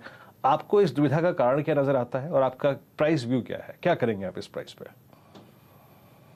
हमारा समझना है कि इसमें 2-3 कारण हैं। एक तो ये जो आपने सही कहा कि जो इनपुट कॉस्ट है, मेटल के प्राइसेस, कॉपर के प्राइसेस ऑल टाइम हाई वगैरह पे चल रहे हैं, तो उनको पास ऑन करना उतना आसान नहीं है अभी, क्योंकि कंपटीशन बहुत ज्यादा है। बहुत सारे ब्रांड्स अवेलेबल हैं और कोई प्रोडक्ट डिफरेंशिएशन बहुत ज्यादा रह नहीं गया है, तो कंज्यूमर्स के सामने ये रखना बहुत मुश्किल हो गया कंपनीज के लिए। तो इसके लिए इनके ऊपर मार्जिन प्रेशर है ही। डिस्पाइट द फैक्ट कि इस बार गर्मी बहुत पड़ रही है और डिमांड बहुत अच्छी है। इनफैक्ट चैनल चेक बताते हैं कि बहुत सारे छोटे शहरों में एसी की अवेलेबिलिटी भी नहीं है, या जो मॉडल आपको चाहिए वो 2-3 दिन वेट करके मिल रहा है। तो डिमांड में प्रॉब्लम नहीं है, प्रॉब्लम ये है कि आप वो कॉस्ट पास ऑन नहीं कर पा रहे, तो मार्जिन प्रेशर बना हुआ है। दूसरी चीज ये कि वोल्टास पर्टिकुलरली देखें तो उन्होंने थोड़ा मार्केट शेयर खोया है, क्योंकि जो दूसरे कॉम्पिटिटर्स हैं उन्होंने कुछ अपना एडवर्टीजमेंट अच्छा किया है, कुछ कम्युनिकेशन स्ट्रेटेजी अच्छी बनाई है, थोड़ा डीलर नेटवर्क में कुछ इंप्रूवमेंट किया है। तो आई थिंक उसका इम्पैक्ट ओवरऑल जो है, वो पहले क्या था कि एक अनडिस्प्यूटेड लीडर था वोल्टास, अभी उसमें बहुत सारी नई चीजें आ गई। और तीसरा जो टेक्नोलॉजिकल अपग्रेडेशंस हैं, इन्वर्टर एसीज आ गए हैं, तो वहां पर अगेन जब आप कोई नया टेक्नोलॉजी आता है तो नॉर्मल कंज्यूमर का रुझान होता है कि वो नई जो कंपनी है, जैसे अभी हिताची वगैरह का बोलबाला चल रहा है, या और एमएनसीज जो बाजार में है, तो लोग उस तरफ बढ़ रहे हैं। तो इसकी वजह से थोड़ा जो है मार्केट शेयर रिटेन करने में भी वोल्टास को तकलीफ आ रही है, तो इसलिए प्रेशर है अभी। But ultimately Voltas is a very good company, management, pedigree, quality सब कुछ बहुत अच्छा है। तो अगर किसी को 2-3 साल के व्यू से लेना है तो आई थिंक पोर्टफोलियो बनाने के लिए कॉन्ट्रेरियन व्यू ले सकते हैं। अब फिलहाल हमारे पोर्टफोलियो में नहीं है, क्योंकि हमें लगता है कि थोड़ा और अगर बेटर बार्गेन प्राइस मिलेगा तब हम शायद इसको एक बार भी सोचेंगे। तो अभी हमने नहीं अपने पोर्टफोलियो में ऐड किया, बट व्यू पॉजिटिव है स्टॉक। कोहली साहब, बहुत बहुत शुक्रिया हमारे लिए समय निकालने के लिए और अपनी राय देने के लिए मार्केट पर। तो ऑफ कोर्स वोल्टास जैसे ट्रेड्स पर ध्यान देना चाहिए। कोहली साहब ने इनफैक्ट ये भी क्लियरली मेंशन किया था कि वो हाउसिंग से जुड़ी हुई थीम पर काफ़ी बुलिश हैं, और 4 का चौका में मिड कैप फंडा के तौर पर सेरा सैनिटरी वेयर जैसे ट्रेड्स भी इन्होंने आइडेंटिफाई किए। चलिए वेरी क्विकली आपके लिए लेकर आते हैं मार्केट की ताज़ा तस्वीर, फिर फोकस करेंगे एक ऐसे सेक्टर पर जिस पर बड़े बड़े रेटिंग एजेंसीज की भी नजरें हैं, और वो है मेटल्स। मार्केट पहले इंडेक्स 16,383 के आसपास 188 अंकों की गिरावट पर ट्रेड करता हुआ। मिड कैप इंडेक्स अब करीब करीब 300 पॉइंट फिसल चुका है, तो यहाँ पर दरअसल बिकवाली का दबाव जो है वो बढ़ गया है। ध्यान दीजिए कुछ ऐसे स्टॉक्स पर जो पूरी तरह से बिखर रहे हैं, और ये न्यू एज कंपनियों पर एक बार फिर प्रेशर बनता हुआ। आज पीबी फिनटेक यानी कि policybazaar.com आपकी स्क्रीन पर लेकर आते हैं। 11% नीचे है काउंटर। आज ही दरअसल प्रोमोटर ने करीब 36 लाख शेयर बेचे हैं प्रोमोटर, और जो फाउंडर चेयरमैन है यशीश थैया ने, लेकिन मैनेजमेंट ने यह भी साफ किया है जो शेयर बिके हैं वो दरअसल ईसॉप्स पर जो इन्होंने एक्सरसाइज किए उसके सामने टैक्स पे करने के लिए इन्होंने वो कुछ अपना स्टेक बेचा, लेकिन स्टॉक 11% नीचे। जोमेटो एक बार 70 के नीचे फिर ट्रेड कर रहा है, करीब करीब 6 रुपए नीचे। और इसके अलावा आप देखेंगे आपका बारबेक्यू नेशन हो, मेथिन स्पिनर्स हो, कई ऐसे स्टॉक्स हैं जहां पर बिकवाली का दबाव बढ़ता हुआ देखने को मिला है। तो कोई ऐसा स्टॉक नहीं है जिसमें एक रिस्पाइट देखने को मिली हो, जहां पर बिकवाली का जो दबाव है वो थमता हुआ दिखाई दिया हो। अलग अलग पॉकेट्स ऑफ वीकनेस आज के दिन देखने को मिल रहे हैं।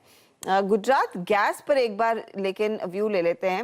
रचना जी, गुजरात गैस पर क्या एक शॉर्ट एग्जीक्यूट किया जा सकता है? 525 का भाव आप देखिए, ओपन इंटरेस्ट अच्छा खासा बढ़ा हुआ, तो बड़े पैमाने में यहाँ पर पोजीशंस बिकवाली की तरफ बिल्ड हो रही हैं। क्या ये 500 को भी टेस्ट करेगा? में वीकनेस तो डेफिनेटली बहुत है और overall structure of the market भी ऐसा है कि लॉन्ग कॉल देने चाहते हैं तो टारगेट अचीव करना बड़ा मुश्किल हो जाता है। शॉर्ट वाले साइड पे टारगेट्स जल्दी अचीव होते हैं। तो क्योंकि सेंटीमेंट थोड़ा वीक है और ऊपर से यहाँ पे चार्ट पे भी वीकनेस है, तो ये काउंटर जब तक 535 के नीचे रहेगा तब तक ये वीकनेस बरकरार रहेगी। अभी 525 पे है, तो 10 रुपया और जब तक वो ऊपर नहीं जाता तब तक इसमें कोई स्ट्रेंथ नहीं दिखेगी। तो जितनी छोटी छोटी रैलीज आती है उस पर अगर शॉर्ट करेंगे एंड 535 के आसपास अगर एसएल लगाएंगे तो यहाँ पे चांसेस है कि दोबारा से ये 510 और 500 की तरफ with the fall of the overall market also जा सकता है।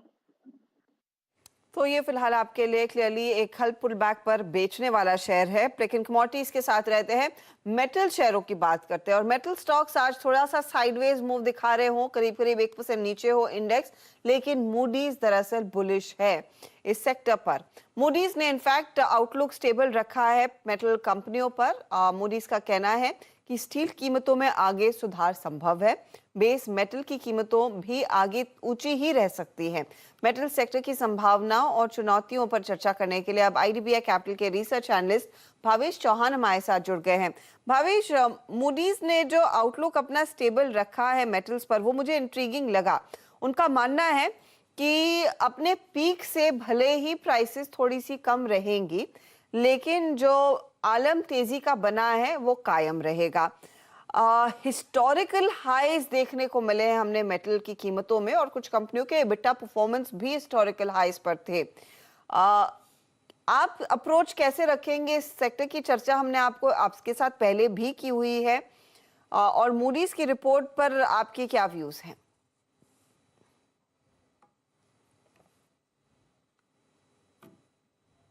भावेश, आप म्यूट पर हैं, अनम्यूट करेंगे प्लीज। जी, मैं काफ़ी सहमत हूँ मूडीज के रिपोर्ट के साथ।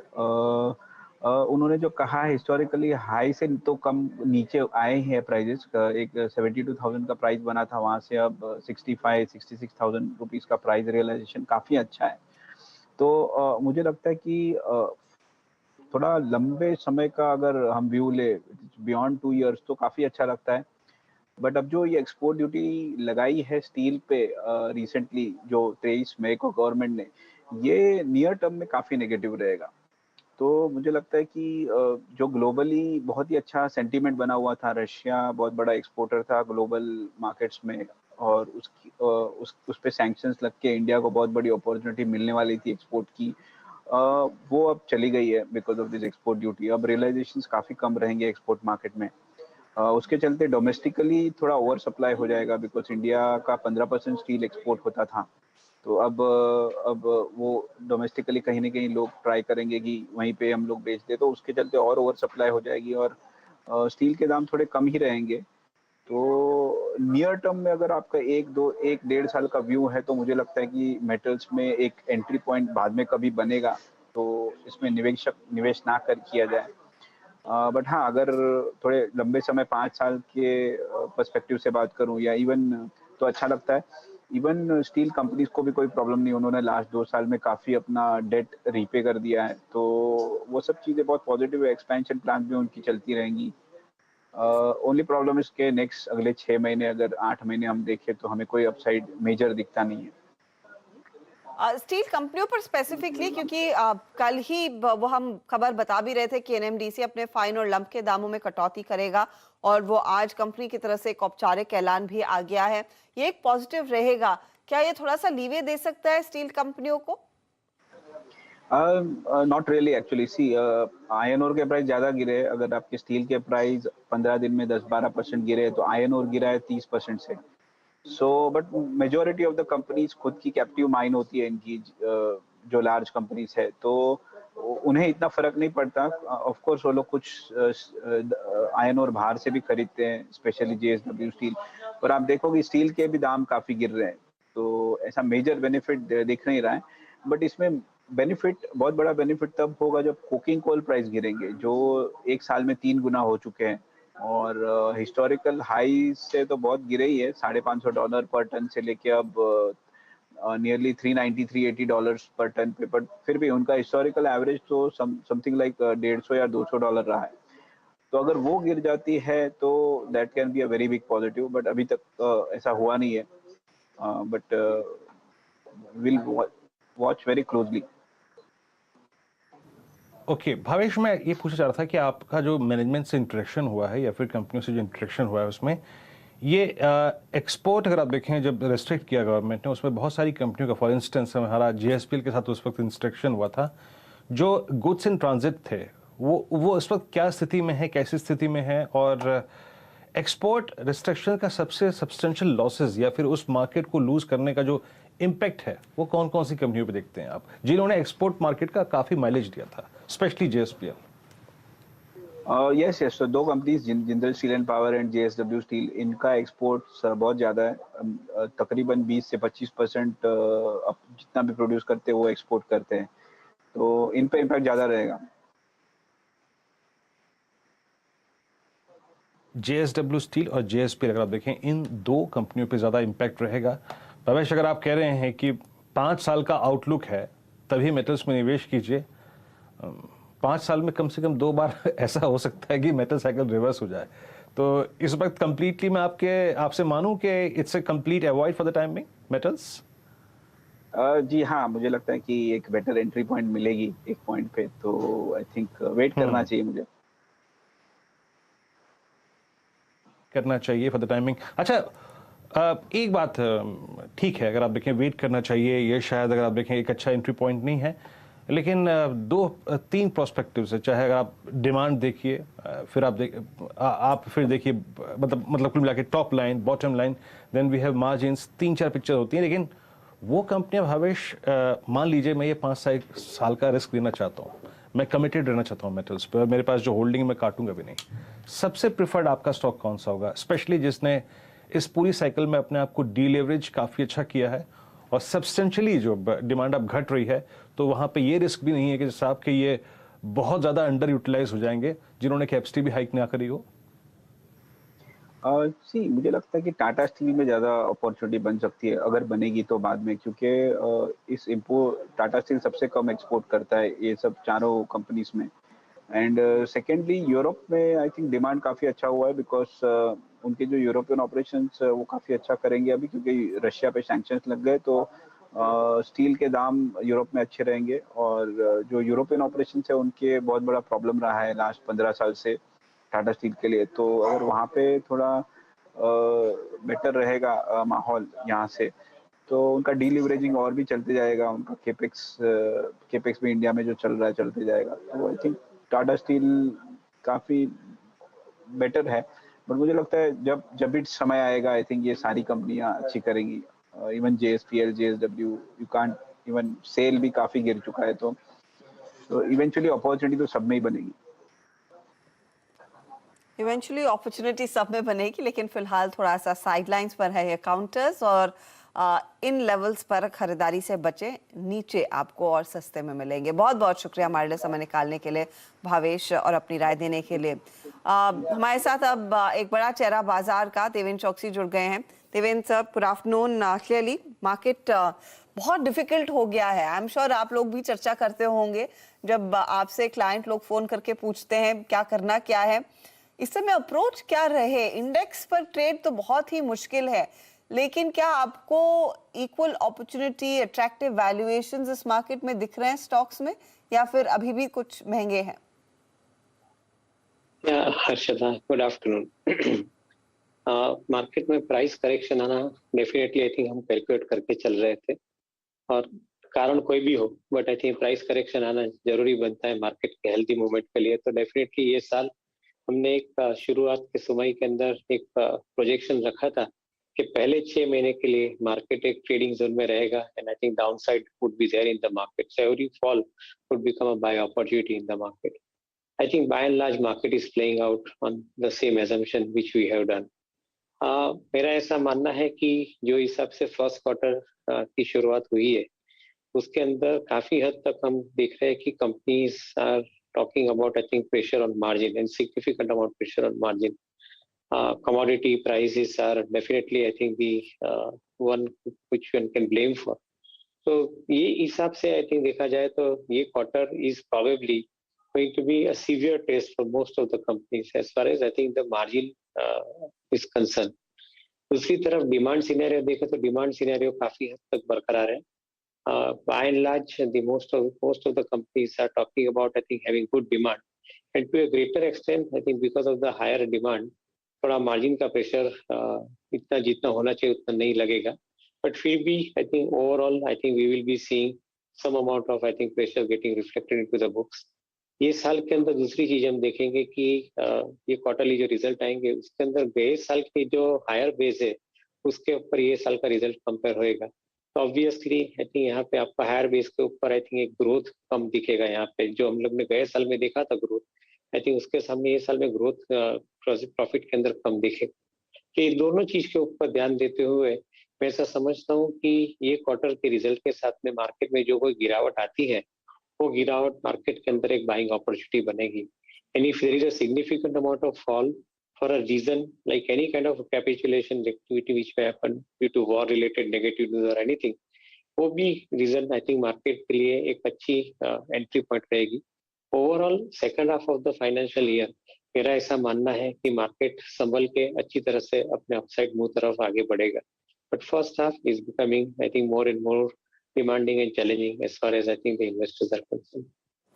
डेफिनेटली सो एंड मुश्किल हो रहा है लोगों को एक कॉल लेना कि मार्केट में बने रहें या फिर थोड़ा सा कैश में बैठे. अच्छा देवेंद्र जी, एक सेक्टर जो आप काफी क्लोजली ट्रैक करते हैं वो है ऑयल एंड गैस, और आज देखिए क्या चला है. ओएनजीसी में एक अच्छी खासी तेजी, कच्चा तेल ऑफ कोर्स $120 पर आया तो ओएनजीसी ऑयल इंडिया जैसे काउंटर्स के लिए फेवरेबल है. दूसरी तरफ ये रिफाइनिंग कंपनियों में भी हमने देखा है, स्पेशली आपका एमआरपीएल, आपका चेन्नई पेट्रो जिस तरह की तेजी दिखा रहा है. एमआरपीएल के मैनेजमेंट ने कहा कि Q1 FY22 के मार्जिन बहुत स्ट्रॉन्ग रहने वाले हैं. इनफैक्ट वो ये भी कह रहे हैं कि करीब $9.5 से $12 के बीच मार्जिन की अपेक्षा है. क्या इस सेक्टर पर पोजीशंस थोड़ी सी बुलिश रखनी चाहिए? क्या आप कॉन्फिडेंट है कि ये जो तेजी है स्क्रीन पर वो जारी रहेगी? ओवरऑल आई थिंक ये संभावित है कि अच्छे वर्किंग के साथ में शेयर के भाव मजबूत रहे, पर्टिकुलर रिफाइनिंग कंपनीज के अंदर. जो सबसे बड़ा प्लेयर है रिफाइनिंग के अंदर वो रिलायंस है. I think if other refineries are talking about $9.5 to $12.5 to a barrel kind of a margin, Reliance की मैं समझता हूँ तकरीबन $1500 per barrel kind of a margin would be there in the refining space. Of course Reliance के feed stock के अंदर काफी हद तक बदलाव हुआ है, तो obviously I think they are also getting benefited because of higher amount of contribution coming through the efficiency side of the change in the feed stock. Overall, I guess I think the important aspect would be to stay with Reliance, a larger company, larger profit-making company. And this quarter, जो गया था उसके अंदर अगर हम defining के धंधे को और बिजनेस को देखें तो उसके सामने ये साल का जो फर्स्ट क्वार्टर है वो मेरे ख्याल से सुपर बम्पर प्रॉफिट आएगा ये पर्टिकुलर बिजनेस में से, रिफाइनिंग के बिजनेस में से. तो आई थिंक ओवरऑल तेजी डेफिनेटली बनेगी, बट मैं ऐसा समझता हूँ कि I think one will have to stay invested to get the maximum fruit out of it. अच्छा देवेंद्र जी, बड़ा इंटरेस्टिंग प्रश्न पूछूंगा आपसे. During the covid I mean theme थी ये डायग्नोस्टिक, हॉस्पिटल्स और pharma. Post covid theme is I think hotels. Sir आप यकीन मानिए होटल्स के टैरिफ देख देख के मतलब आपने भी देखा होगा, अचंबा तो हुआ ही होगा सर. आज आशीष छुट्टी पे गए हैं एक 4-5 दिन के अंतराल की, बड़ा दिल पे पत्थर रख के उन्होंने आप देखें होटल बुक कराया था. आई मीन आपकी बिलीव से अगर आप देखें ऊपर हैं वो प्राइसेस. आपने सर होटल के प्राइसेस चेक किए, आपको क्या महसूस हुआ? और एग्जैक्टली अगर इस स्पेस में, इस थीम में, ट्रेवल टूरिज्म में कुछ पिक करना हो, आपका कन्विक्शन बन रहा है इसमें? और ये प्राइसिंग क्या सस्टेन करेगी काफी समय तक? सो करंटली जो टूरिज्म चल रहा है वो रिवेंज टूरिज्म है. एंड आई थिंक यहाँ पे जो 2 साल 3 साल से लोग बाहर नहीं गए उनका एक यहाँ पे प्रभाव हम देख रहे हैं. At the same time, I think most of the hotels have actually, I think, ran out of the rooms because of higher amount of leisure travel which has started happening. So I think overall the परिस्थिति में अंदर एक चीज definitely बता सकते हैं कि ये करंट जो समय है वो सबसे बढ़िया समय शायद इंडस्ट्री के लिए इतने साल बनी रहा हो वो समय है. But whether this is a period which will sustain, my answer is no. मैं ऐसा समझता हूँ कि I think after the initial euphoria, consumer will become more rational. और बाद में उसको जब भी मालूम है कि I think the travel is not going to be as demanding, तो शायद I think भाव यहाँ पे जो बड़े हैं वो थोड़े बहुत कम होने के या रेशनलाइज होने की संभावना डेफिनेटली बनती है. एयरलाइन की बात करें या होटल की बात करें, दोनों के अंदर मेरा ऐसा मानना है कि overall the prices will rationalise at some point of time. Current demand scenario is definitely I think momentum driven, and जो इन्वेस्टर मोमेंटम के साथ में ट्रेडिंग करते हैं, पोजीशन के साथ में ट्रेडिंग करते हैं, उनके लिए शायद रिवॉर्डिंग हो सकता है. बट जो लंबे अरसे के इन्वेस्टर है उनको एक चीज ध्यान में रखनी पड़ेगी. Hotel is a very capital intensive business. हर 3 साल 4 साल के अंदर I think refurbishing related capital expenditures are required in order to attract the tourists properly. So ये सिचुएशन को ध्यान में रखे तो capital requirement in this business will always remain very high, and as a result of it जो investor के हाथ में जो पैसे आने चाहिए वो शायद ये फंड्स ये बिजनेस के अंदर आप नहीं दे सकते हो, because I think you are required to constantly invest in capex. So from that perspective I would rather like to I think not give a long term view on this. I would say कि current momentum और position based trading that you are doing in hotel stocks, I think you can continue to do that. आप देवेंद्र जी, आपसे इजाजत लें उससे पहले कल की पॉलिसी से कुछ खास उम्मीद और इंटरेस्ट सेंसिटिव पर आपकी क्या राय रहेगी, क्योंकि लार्जली कंसेंसस बन रहा है कि करीब 35 to 50 बेसिस पॉइंट का एक रेट हाइक की तैयारी होनी चाहिए. अगर उससे कम आता है तो मार्केट खुश होएगा. अगर 35 to 50 बेसिस पॉइंट आता है तो मार्केट यहाँ से डेफिनेटली संभल जाएगा, because I think everything is fully priced into these stocks. Already banks have started increasing the rate of interest and I think they are lending at a higher cost. Fortunately economy के अंदर equity बढ़ने के साथ में costs the demand for the fund is very high, particularly from the corporate sector. तो इतने सालों के अंदर कॉर्पोरेट सेक्टर के अंदर क्रेडिट डिमांड का जो ग्रोथ नहीं आया है कॉर्पोरेट सेक्टर में से, ये ग्रोथ ये साल में आने जा रहा है. तो मैं ऐसा समझता हूँ कि yes, I think the banking stocks will probably pass over the cost. They'll be incurring the higher amount of cost on the liability side, definitely for sure, but they'll pass over the cost, I think, to the consumer because customer जो है वो industrial customer है, so he will probably, I think, absorb that cost. Overall, I think my viewpoint is that the banking stocks remain relatively more stronger in a given environment because of the higher demand for credit in the corporate as well as in retail space. Devendra, बहुत बहुत शुक्रिया हमारे लिए समय निकालने के लिए. तो बैंक्स पर आप पॉजिटिव रहे, खासतौर से निजी बैंक और ऑफ कोर्स रिफाइनिंग कंपनियों के लिए स्थिति और भी बेहतर होती हुई दिखाई दे सकती है. अगर छोटे रिफाइनर्स ही कह रहे हैं कि आउटलुक अच्छा है तो रिलायंस इनफैक्ट एक बड़ा बेनिफिशियरी रह सकता है करंट साइकिल का, ये देवेंद्र भाई का मानना है. चलिए अब यतिन को जोड़ लेते हैं जो आपको बताएंगे कि डीलिंग रूम में क्या आज कुछ चर्चा हो रही है. फिर मोमेंटम ट्रेड्स और ऑफ कोर्स शर्मिला जोशी भी हमारे साथ जुड़ गई हैं कार्यक्रम में. लेकिन पहले यतिन बताइए, आज मार्केट इंडेक्स तो बहुत ठंडा है. बिल्कुल हर्षदा, अगर हम देखें तो बहुत स्पेसिफिक पॉकेट्स अच्छा कर रही हैं. ऑटो और ऑयल एंड गैस शेयर्स आपने ऑलरेडी इनकी चर्चा की है. वॉल्यूम्स भी काफी लैक लस्टर हैं. और अगर हम इन पर्टिकुलर बात करें 2-3 काउंटर्स की जहां डीलिंग रूम्स का फोकस है वो है शॉर्ट साइड पे, क्योंकि 1-2 दिनों से इंतजार था शायद बाजार में बाउंस बैक आए, लेकिन जो की रेजिस्टेंस जोन है वहां से मार्केट घूमा है. इसीलिए शॉर्ट्स में काफी एक्टिव आपको डीलिंग रूम्स दिखाई दे रहे हैं. आईसीआईसीआई लोम्बार्ड स्टॉक एक हफ्ते के भीतर लगभग 9% नीचे, आज भी 4-5% की वीकनेस. और डीलिंग रूम्स का मानना यह है कि यहाँ एसटीबीटी स्ट्रैटेजी आप कर सकते हैं. शायद आपको एक हफ्ते भर में 30-40 रुपए का डाउन टिक दिखे.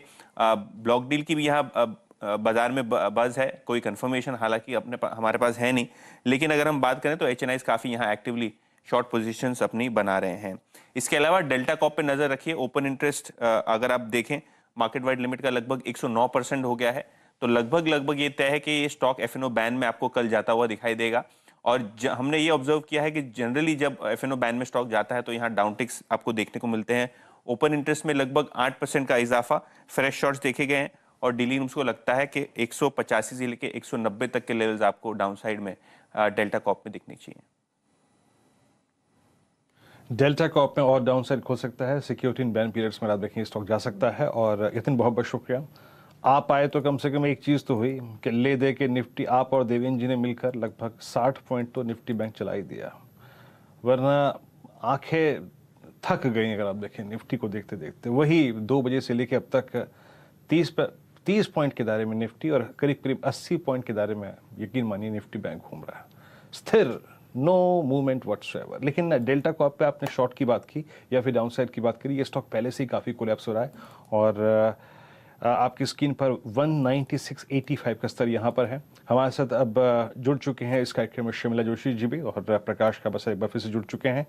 निफ्टी करीब 16,421 पे, तो आप समझ लीजिएगा कि निफ्टी बैंक जो है वो रीगेन करने की कोशिश कर रहा है एक बार फिर से अपना निफ्टी जो है वो 20-डे एक्सपोनेंशियल एवरेज। शर्मिला जी कार्यक्रम में स्वागत है आपका। बहुत अगर आप देखें न्यूट्रल होके बाजार जा रहा है कल की पॉलिसी में, आपकी एक्सपेक्टेशन और आई थिंक आरबीआई के उस एक्शन पे बाजार पॉसिबली कैसा रिएक्शन दे सकता है, आपकी प्रतिक्रिया कैसे एक्सपेक्ट कर रही हैं आप एक दो सेशन में बाजार को? शर्मिला।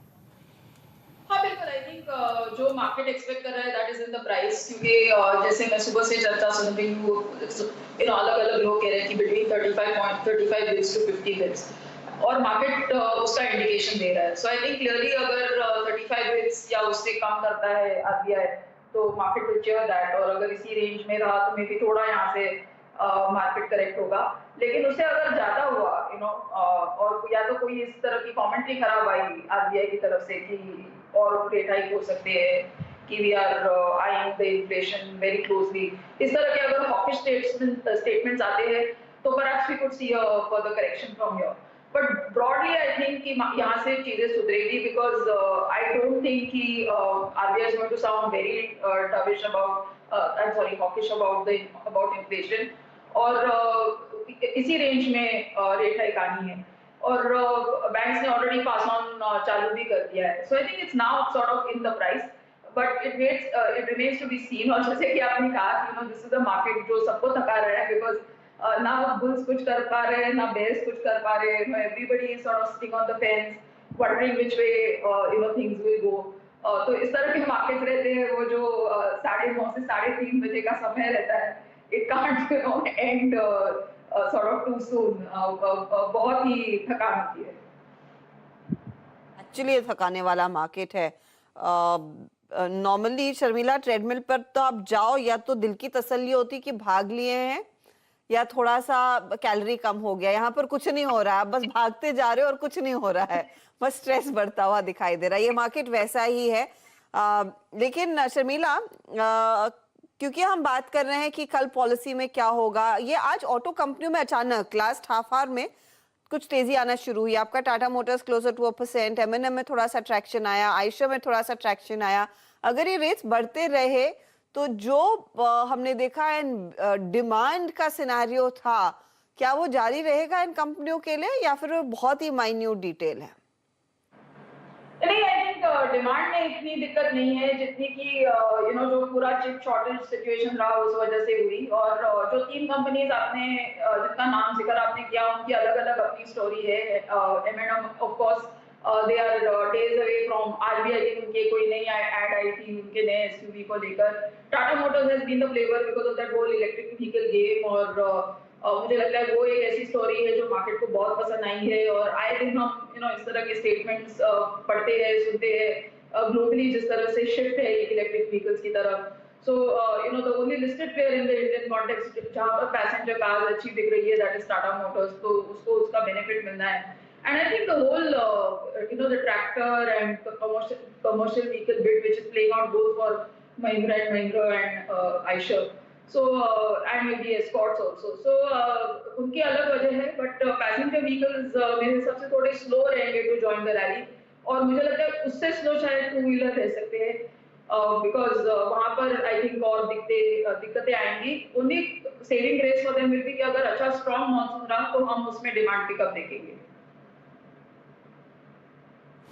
चलिए अब 35,007 निफ्टी पर बैंक पर और करीब करीब 16,425 निफ्टी पर थोड़ा सा देखें लोअर लेवल से पुल बैक, और ये जस्ट वही हो रहा है कल की प्रिपरेशन। बाजार थोड़ा सा न्यूट्रल होने की कोशिश करता हुआ और अपने अगर आप देखें जो लगभग 12 से लेकर 1.5 पौने 2 तक के जो लॉसेस थे उनको कंपनसेट करके न्यूट्रल होके जाने की कोशिश करता हुआ। मोमेंटम है नहीं, लेकिन मोमेंटम कॉल्स का वक्त है तो लेंगे। और याद रखिएगा कल का बहुत ही एक क्रिटिकल डे है, बहुत ही क्रिटिकल डे। कल वॉल स्ट्रीट पे जैसा हुआ, कल इंडियन मार्केट्स में जैसा हुआ, आज भी मार्केट्स मोर और लेस वैसे ही रहे। एक गैप डाउन, लेकिन गैप डाउन के बाद नो ट्रेड स्विंग व्हाटसोएवर। मानस, ऐसे में कल के लिए आपके पास कन्विक्शन के साथ ले जाने के लिए क्या है, क्या कैरी करेंगे आप कल के लिए? देखिए, ऑटो स्टॉक में जैसा भी टीवीएस मोटर्स की बात हुई थी, वैसे एक और ट्रेड ले सकते हैं और वो स्टॉक है मारुति का। और मारुति मैं इसलिए चूज कर रहा हूँ क्योंकि यहाँ पर अगर आप देखें तो 200 डे मूविंग एवरेज पे स्टॉक ने सपोर्ट लिया, 100 डे 20 डे मूविंग एवरेज के ऊपर क्लोज होने की कोशिश कर रहा है। आई थिंक यहाँ पर एक लॉन्ग ट्रेड लेना चाहिए जहां आपके स्टॉप लॉसेस 77.20 के रहेंगे और ऊपर की तरफ शायद 8000 या 8050 तक के स्तर आपको कल देखने को मिल जाएंगे। 8050 तक के, अगर आप देखिए, स्विंग आपको मिल सकते हैं। अगेन इट्स रेट सेंसिटिव, याद रखिएगा। और हर चीज़ प्रभाव डालती है यहाँ पे। आइसोलेशन, ऑटो, उसके बाद मेटल्स और रेट्स, तीनों चीज़ यहाँ पे इम्पैक्ट डालती हैं। पर पॉलिसी देख ही लिया, अगर आप देखें मानस जो है वो कैरी कर रहे हैं आपका मारुति। आशीष बहती जी, आपका कन्विक्शन किस चीज़ से बन रहा है? जी HDFC AMC अच्छा लग रहा है, वापस आज एक पुलबैक देने की कोशिश किया HDFC AMC ने। तो हमें लगता है कि 1860 का एक एसएल लगाकर 1900 के टारगेट्स के लिए HDFC AMC में एक BTST ट्रेड इनिशिएट किया जा सकता है। HDFC AMC में आप देखें आपको एक बाय ट्रेड नजर आ रहा है। एक बार HDFC AMC का चार्ट लेके आइएगा। आपकी स्क्रीन पे ये स्टॉक डे हाई के जोन में आके ट्रेड कर रहा है। जी हाँ, HDFC AMC डे हाई पर आके ट्रेड करता है 1874। प्रकाश सर, आप कैरी क्या करेंगे या फिर मुक्त होके जाना चाहेंगे? नहीं, कोई कॉल नहीं लूंगा, या फिर यस कॉल लेने का कन्विक्शन है? बिल्कुल कैरी करना चाहिए। मुझे अशोक लेलैंड अच्छा लगता है। चार्ट स्ट्रक्चर बढ़िया है, बेसिक स्ट्रक्चर पॉजिटिव है, बहुत ही स्ट्रॉन्ग सपोर्ट जोन 138 के आसपास ही है। बस उसी के नीचे स्टॉप लगाना चाहिए अशोक लेलैंड में। टारगेट कहां पर? 144 लगता है, वहां पर जाना चाहिए। और उसको हायर टाइम फ्रेम पे देखें तो मुझे 150 भी नजर आता है अशोक लेलैंड, लेकिन फिलहाल 144 ठीक ही है। 144 के लिए एक मौका अशोक लेलैंड में। गावा साहब कह रहे तेजी करके जाए। श्रीकांत, आपका ट्रेड? देखिए, वैसे लगता है कि मार्केट्स में हम 2 ट्रेड बना सकते हैं। एक लॉन्ग के लिए बना सकते हैं, एक शॉर्ट के लिए बना सकते हैं। लॉन्ग के लिए जैसे भी बात हो रही है, मुझे लगता है कि ऑटो स्टॉक्स में नो डाउट काफी अच्छा अट्रैक्शन बना है। और इनफैक्ट निफ्टी ऑटो का इंडेक्स अगर आप देखें तो उसके ऑल टाइम हाई के काफी नजदीक आ चुका है। मारुति में परफॉर्मेंस है, टाटा मोटर्स में परफॉर्मेंस है। मुझे लगता है कि महिंद्रा एंड महिंद्रा ये जो मल्टी ईयर ब्रेकआउट में ट्रेड कर रहा है, वहां पे हम कुछ कॉन्ट्राबेट लेके जा सकते हैं। यहाँ पे एक लॉन्ग पोजीशंस बना सकते हैं 1044 में। टारगेट्स रखेंगे हम 1065 से लेकर 1070 के। स्टॉप लॉस यहाँ पे रहेंगे 1030 के। और अगर शॉर्ट करना है तो मुझे लगता है कि इस लेवल से शॉर्ट करना है वेदांता को, जो करंट लेवल्स दिखा रहा है तकरीबन 314 315 के। यहाँ से अगर ये स्टॉक गिरता है तो वापस एक बार 305 या 302 के लेवल्स दिखा सकता है। तो 302 के टारगेट के लिए करंट लेवल से शॉर्ट करें 314 315 में। और यहाँ पे हम स्टॉप लॉस रखेंगे 320 का। एक मंदी और एक तेजी का ट्रेड। मंदी आपकी स्क्रीन पर है, वेदांत 302 के लिए शॉर्ट करना है। लेकिन ऑटो कंपनियां जिनकी हम चर्चा भी कर रहे थे, उसमें तेजी करनी है। M&M में 1065 का टारगेट। रचना जी, आपका ट्रेड क्या रहेगा? जी, मेरा ट्रेड रहेगा तो लॉन्ग साइड पे, and that is in the futures of SBI। ये चीज के वर्कआउट होने के चांसेस एक ही बेसिस पे है कि अगर कल के दिन में, क्योंकि everybody is expecting a hike, तो ये चीज अगर आती भी है और अगर वो नॉन इवेंट के जैसे अगर मार्केट उसको लेती है, then bank nifty is at a good level and within banks SBI is looking very good. तो SBI में एक चांस ले सकते हैं 460 का SL लगा के। अगर यहाँ पे लॉन्ग करा जाए तो ऊपर वाली साइड पे this can go towards 468 and 472 and 475। 468, 472, 475, ये वो लेवल्स हैं तेजी की तरफ। मानस, तेजी या मंदी? देखिए, मैंने मारुति के बारे में बोल दिया कि मारुति में लॉन्ग ट्रेड लेना चाहिए। तो टीवीएस मोटर्स और मारुति दोनों मेरी पसंद है। सॉरी, असित से पूछना था, मैंने मानस से पूछ लिया और मानस रिटरेट कर रहे हैं मारुति का ट्रेड। असित बताइए। हर्षद, मैं ONGC में लॉन्ग जाना चाहूंगा। आई थिंक 161.20 प्राइस चल रहा है, इसको 159 का स्टॉप लॉस रख सकते हैं for the target of 165। 30% close to वाई बिल्ट अप हुआ है लॉन्ग साइड में, एंड जिस हिसाब से ऑयल में बाउंस आ रहा है मुझे लगता है कि ओएनजीसी कुड बी एक गुड बेट। ओएनजीसी एक कंसेंसस ट्रेड बना है और इनफैक्ट ओएनजीसी आज का सेविंग ग्रेस है, 162 तक के लेवल्स इसने कमाए हैं। आसित कह रहे हैं यही ट्रेड वो कैरी करेंगे, फिलहाल 5% ऊपर। शर्मिला, कोई ऐसा स्टॉक जो आप आज से कल कैरी करना चाहेंगे? Yes, I like Tata Consumer Products. I think कि अगर आप दो तीन चीजें देखें, एक तो नतीजे काफी अच्छे थे और मार्जिन्स में काफी इंप्रूवमेंट है, सब वर्टिकल्स अच्छे से कंट्रीब्यूट कर रहे हैं। And I think more importantly why I like the stock is जिस तरह से जो स्टारबक्स का उनका यू नो दैट जो ओपन अप ट्रेड का जो पॉजिटिव इम्पैक्ट स्टारबक्स के बिजनेस में दिख रहा है, उससे हम देख रहे हैं कि you know they been able to cut down their losses, क्योंकि इतने स्टोर्स पैंडेमिक में बंद रहेंगे तो they were bearing losses on that. तो अब वो सब सिचुएशन इज राइटिंग इटसेल्फ। और जो उनका मेन बिजनेस है which is you know the food product business, वो वैसे भी अच्छे स्केल का है और यहाँ से भी बहुत you know they can make it much larger. तो Tata Consumer Products would be one stock and I would have longer term targets of closer to 900 on it. Okay, तो टाटा कंज्यूमर में एक ट्रेड तेजी का। अच्छा, हम कुछ देर पहले टाइटन की बात कर रहे थे, उस पर एक टेक चेक लिया, लेकिन फंडामेंटली शर्मिला टाइटन में जो बिकवाली आ रही है उसके पीछे क्या कुछ कारण हो सकता है? हमारे सहयोगी चैनल ये रिपोर्ट कर रहा था कि शायद एक बड़ी बल्क डील होती हुई दिखाई देगी। अब there's no clarity there, अब तक कोई अपडेट तो वैसा आया नहीं है, लेकिन खासा प्रेशर आया है स्टॉक में। फंडामेंटली क्या कुछ तस्वीर बदल रही है? You know, because I think दो तीन actually in fact positive ही चीजें हुई है, you know that mark being compulsory for all gold being sold, वो जो जिस इस तरह के चेंज है उनके लिए पॉजिटिव ही रहता है। Plus we are like really in the middle of wedding season और हम देख रहे हैं कि ये साल शायद 2 सालों के बाद इस तरह की यू नो लार्ज स्केल शादियां हुई है। Actually that would be a negative for Titan, क्योंकि इसके पहले लोग सिर्फ सोने पर ही खर्चा कर रहे थे, अभी वो शादी पर भी खर्चा करेंगे।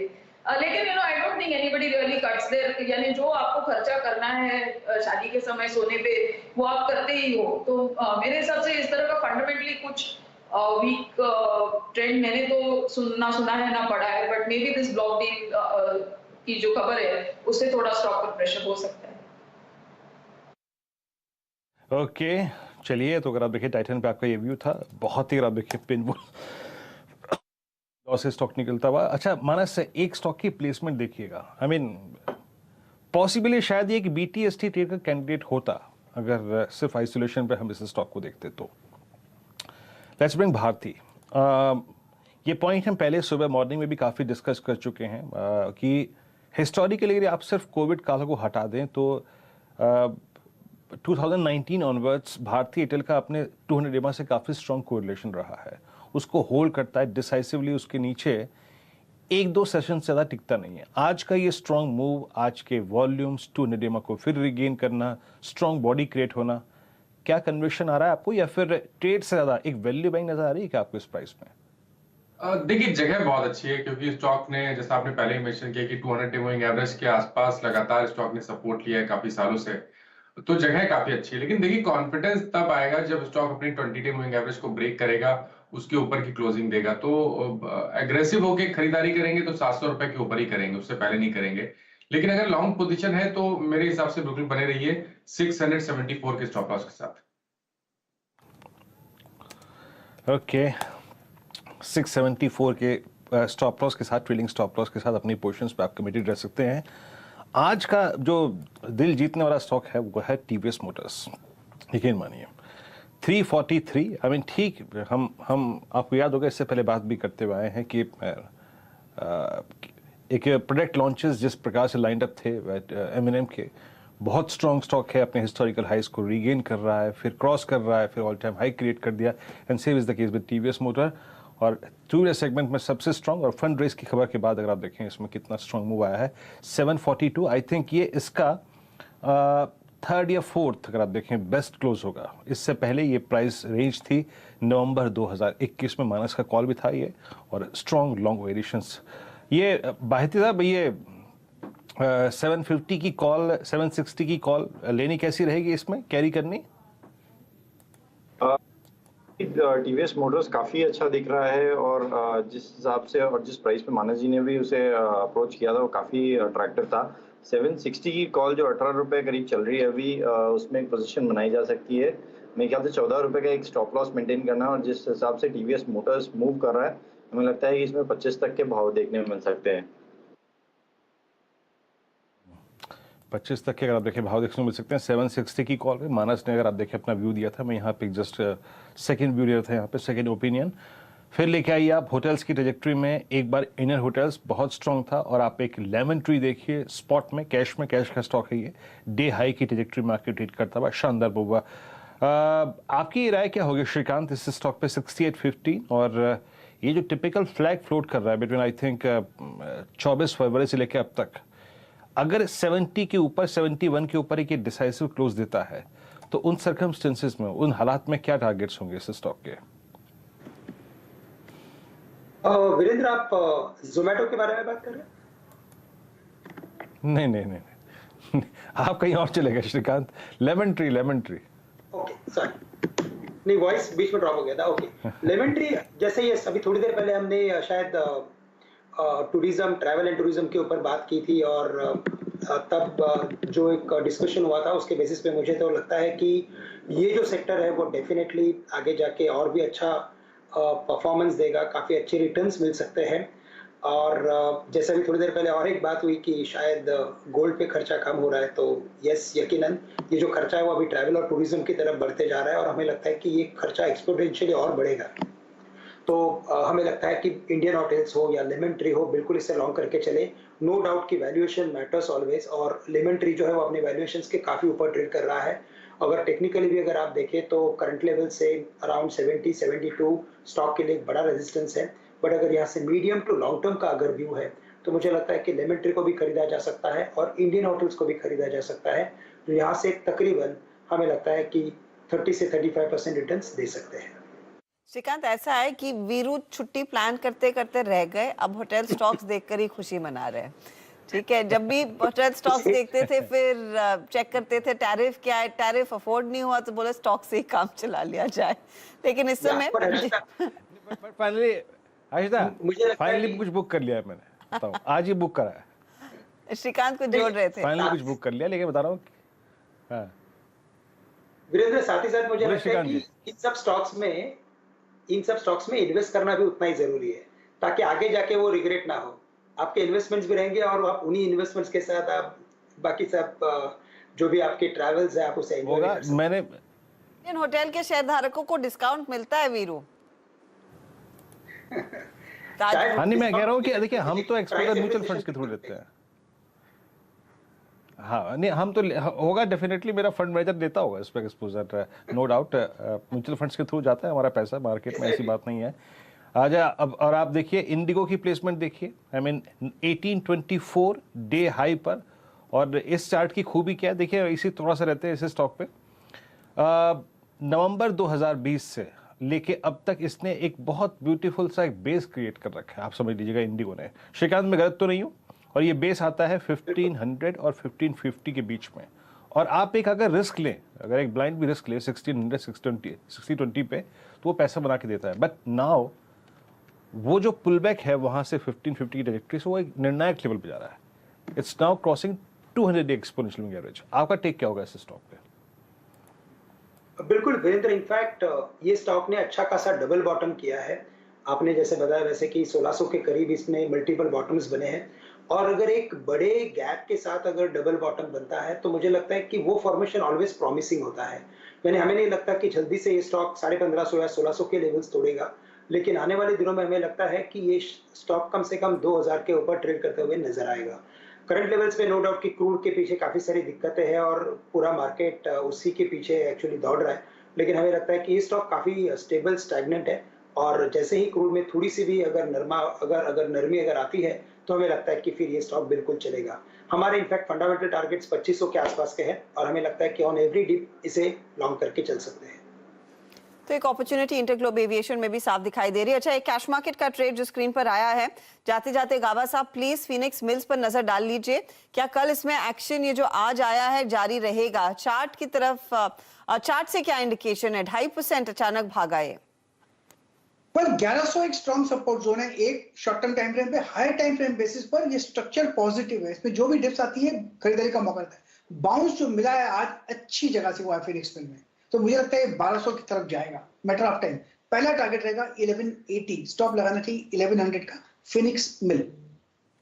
ओके, तो 1200 की तरफ जा रहा है, थोड़ा सा मोमेंटम आज जाते जाते इस ट्रेड में बनता हुआ साफ देखने को मिला। आपको वेरी क्विकली बता देते हैं मार्केट किस मोड़ पर जाकर रुक रहा है, किस करवट ये उठ बैठ रहा है। 16,400 पर रफली ये क्लोज आता हुआ आपको दिखाई देगा। आज डे लो से थोड़ी सी चाल बेहतरी की तरफ आती हुई दिखाई दी और 35,000 पर वो फाइनल क्लोज देखने को मिल रहा है। डाउ फ्यूचर्स की तरफ से ज्यादा कुछ इशारा नहीं। भारतीय बाजारों में जो भी ट्रिगर है वो अपना ही ट्रिगर है और वो है कल की क्रेडिट पॉलिसी, और उस क्रेडिट पॉलिसी से पहले मार्केट ने थोड़ा सा कूल ऑफ दिखाया। याद रखिएगा आज बॉन्ड यील्ड भी करीब करीब 7.53 के आसपास ही ट्रेड करती हुई दिखाई दी। तो निफ्टी बैंक 16,400 पर फाइनली टिकता हुआ, जहां पर 16,347 तक का लोएस्ट ने छुआ निफ्टी बैंक आपके सामने। 35,000 के नीचे हम गए, लेकिन अब चाल थोड़ी सी संभलने की कोशिश हो रही है। देखते हैं 35,000 के आसपास वो एडजस्टेड क्लोज आता है या नहीं। आईटी काउंटर्स में प्रेशर, आज करीब 500 अंकों तक की गिरावट। ऑटो काउंटर्स में सेकंड हाफ में या फिर आखिरी आधे घंटे में कुछ खरीदारी देखने को मिली, जिसमें ऑटो इंडेक्स करीब 60 पॉइंट ऊपर आया, वैसे लार्जली फ्लैट था। टाटा मोटर्स, आपका M&M, आपका अशोक लेलैंड, आपका आयशर मोटर्स, ये कुछ स्टॉक्स थे जहां पर तेजी की पोजीशंस बनती हुई दिखाई दी हैं। मिड कैप इंडेक्स ने आज कुछ खास किया है नहीं, 226 अंकों की गिरावट। इनफैक्ट यहां पर प्रेशर कायम था। एडवांस डिक्लाइन रेशियो भी आप देखेंगे, गिरने वाले शेयरों की संख्या कहीं ज्यादा है बढ़ने वालों की तुलना में। तो आपके लिए वो फिगर आएगा क्लोज का, लेकिन हीट मैप भी आपकी स्क्रीन पर लेकर आते हैं। रफली 16,400 पर जो निफ्टी जाकर टिकता हुआ दिखाई दे रहा है। यहाँ पर अगर आज सपोर्टिंग फैक्टर था, सपोर्टिंग रोल 4% ऊपर, ये 5% ऊपर, ये एनटीपीसी में खरीदारी। अब देखिए लास्ट हाफ एन आवर में ऑटो कंपनियों ने रफ्तार दिखाई। मारुति 1.5% ऊपर, हीरो मोटोकॉर्प में एक पुलबैक, टाटा मोटर्स M&M की हमने बात की, वहां पर एक्शन बनता हुआ दिखाई दिया। इसके पीछे बजाज ऑटो भी 0.5% ऊपर आता हुआ दिखाई दिया। तो ऑटो स्टॉक्स थोड़ी सी अपनी कमान तेजी की तरफ रखने में कामयाब। भारतीय में एक थोड़ा सा पुलबैक जरूर देखने को मिला। स्टेट बैंक ऑफ इंडिया का सपोर्ट था, लेकिन बाकी के आप देखिएगा जो बैंकिंग काउंटर्स है, चाहे वो एक्सिस हो, चाहे आपका वो ICICI बैंक हो, चाहे आपका कोटक महिंद्रा बैंक हो, वो दबाव की तरफ ही थे। और बिकवाली के ट्रेड कौन कौन से थे? एक तो HUL 2210 पर टिकता हुआ, LNT में 3% की गिरावट, HUL में 3% की गिरावट, डॉक्टर रेड्डीज में 3% से ज्यादा का नुकसान और 4% के क्रैक्स UPL में बनते हुए दिखाई दिए। आज मेटल में JSW स्टील बिकवाली की गिरफ्त में था। टेक्नोलॉजी में टेक महिंद्रा, TCS, इन्फोसिस जैसे काउंटर्स में बिकवाली का दबाव बनता हुआ दिखाई दिया है। फाइनल क्लोज जो आई है, फाइनल क्लोज आएगी, लेकिन जो प्रोविजनल क्लोज है 16,400 पर, 16,416 पर आज दरअसल निफ्टी की चाल जाकर टिकती हुई दिखाई दी है। और निफ्टी बैंक भी आपको बताएंगे, जहां पर हमने देखा कोशिश तो थी कि हम 35,000 के आसपास जाकर टिके, 34,996 के लेवल पर वो ट्रेड आता हुआ दिखाई दिया है। तो मंदी वाला सत्र आज फिर रहा और कल ऑफ कोर्स एक बड़ा इवेंट फुल डे है। तो कल की तैयारी फिर होगी और ऑफ कोर्स बड़ा ट्रिगर फिर निफ्टी बैंक ही रहेगा वीरू कल के लिए भी। बिल्कुल, अगर आप देखें हर्षिता, और आप इस क्लोजिंग की इंपॉर्टेंस समझिए हर्षिता, 1:40 पे मैं स्टूडियो में आया था, 16,416 यही लेवल था। जब स्टूडियो से जा रहा हूं तो 16,416 एग्जैक्टली यही लेवल है, एग्जैक्टली। तो हमने 90 मिनट कैसे निकाले ये भगवान ही जानता है। लेकिन यस, निफ्टी और बैंक निफ्टी दोनों इतनी क्रिटिकल जगह क्लोज हुए हैं कि पूछिए मत, right at 20 day exponential moving average. तो लेट्स सी अगर आप देखें कल क्या होता है। लेकिन प्रिपरेशन कल से सुबह से शुरू हो जाएगी, 7 बजे मॉर्निंग कॉल, फिर उसके बाद 8 बजे मुनाफे की तैयारी, व्यूज़ न्यूज़ सबके साथ सुबह फिर होगी मुलाकात। तब तक के लिए नमस्कार।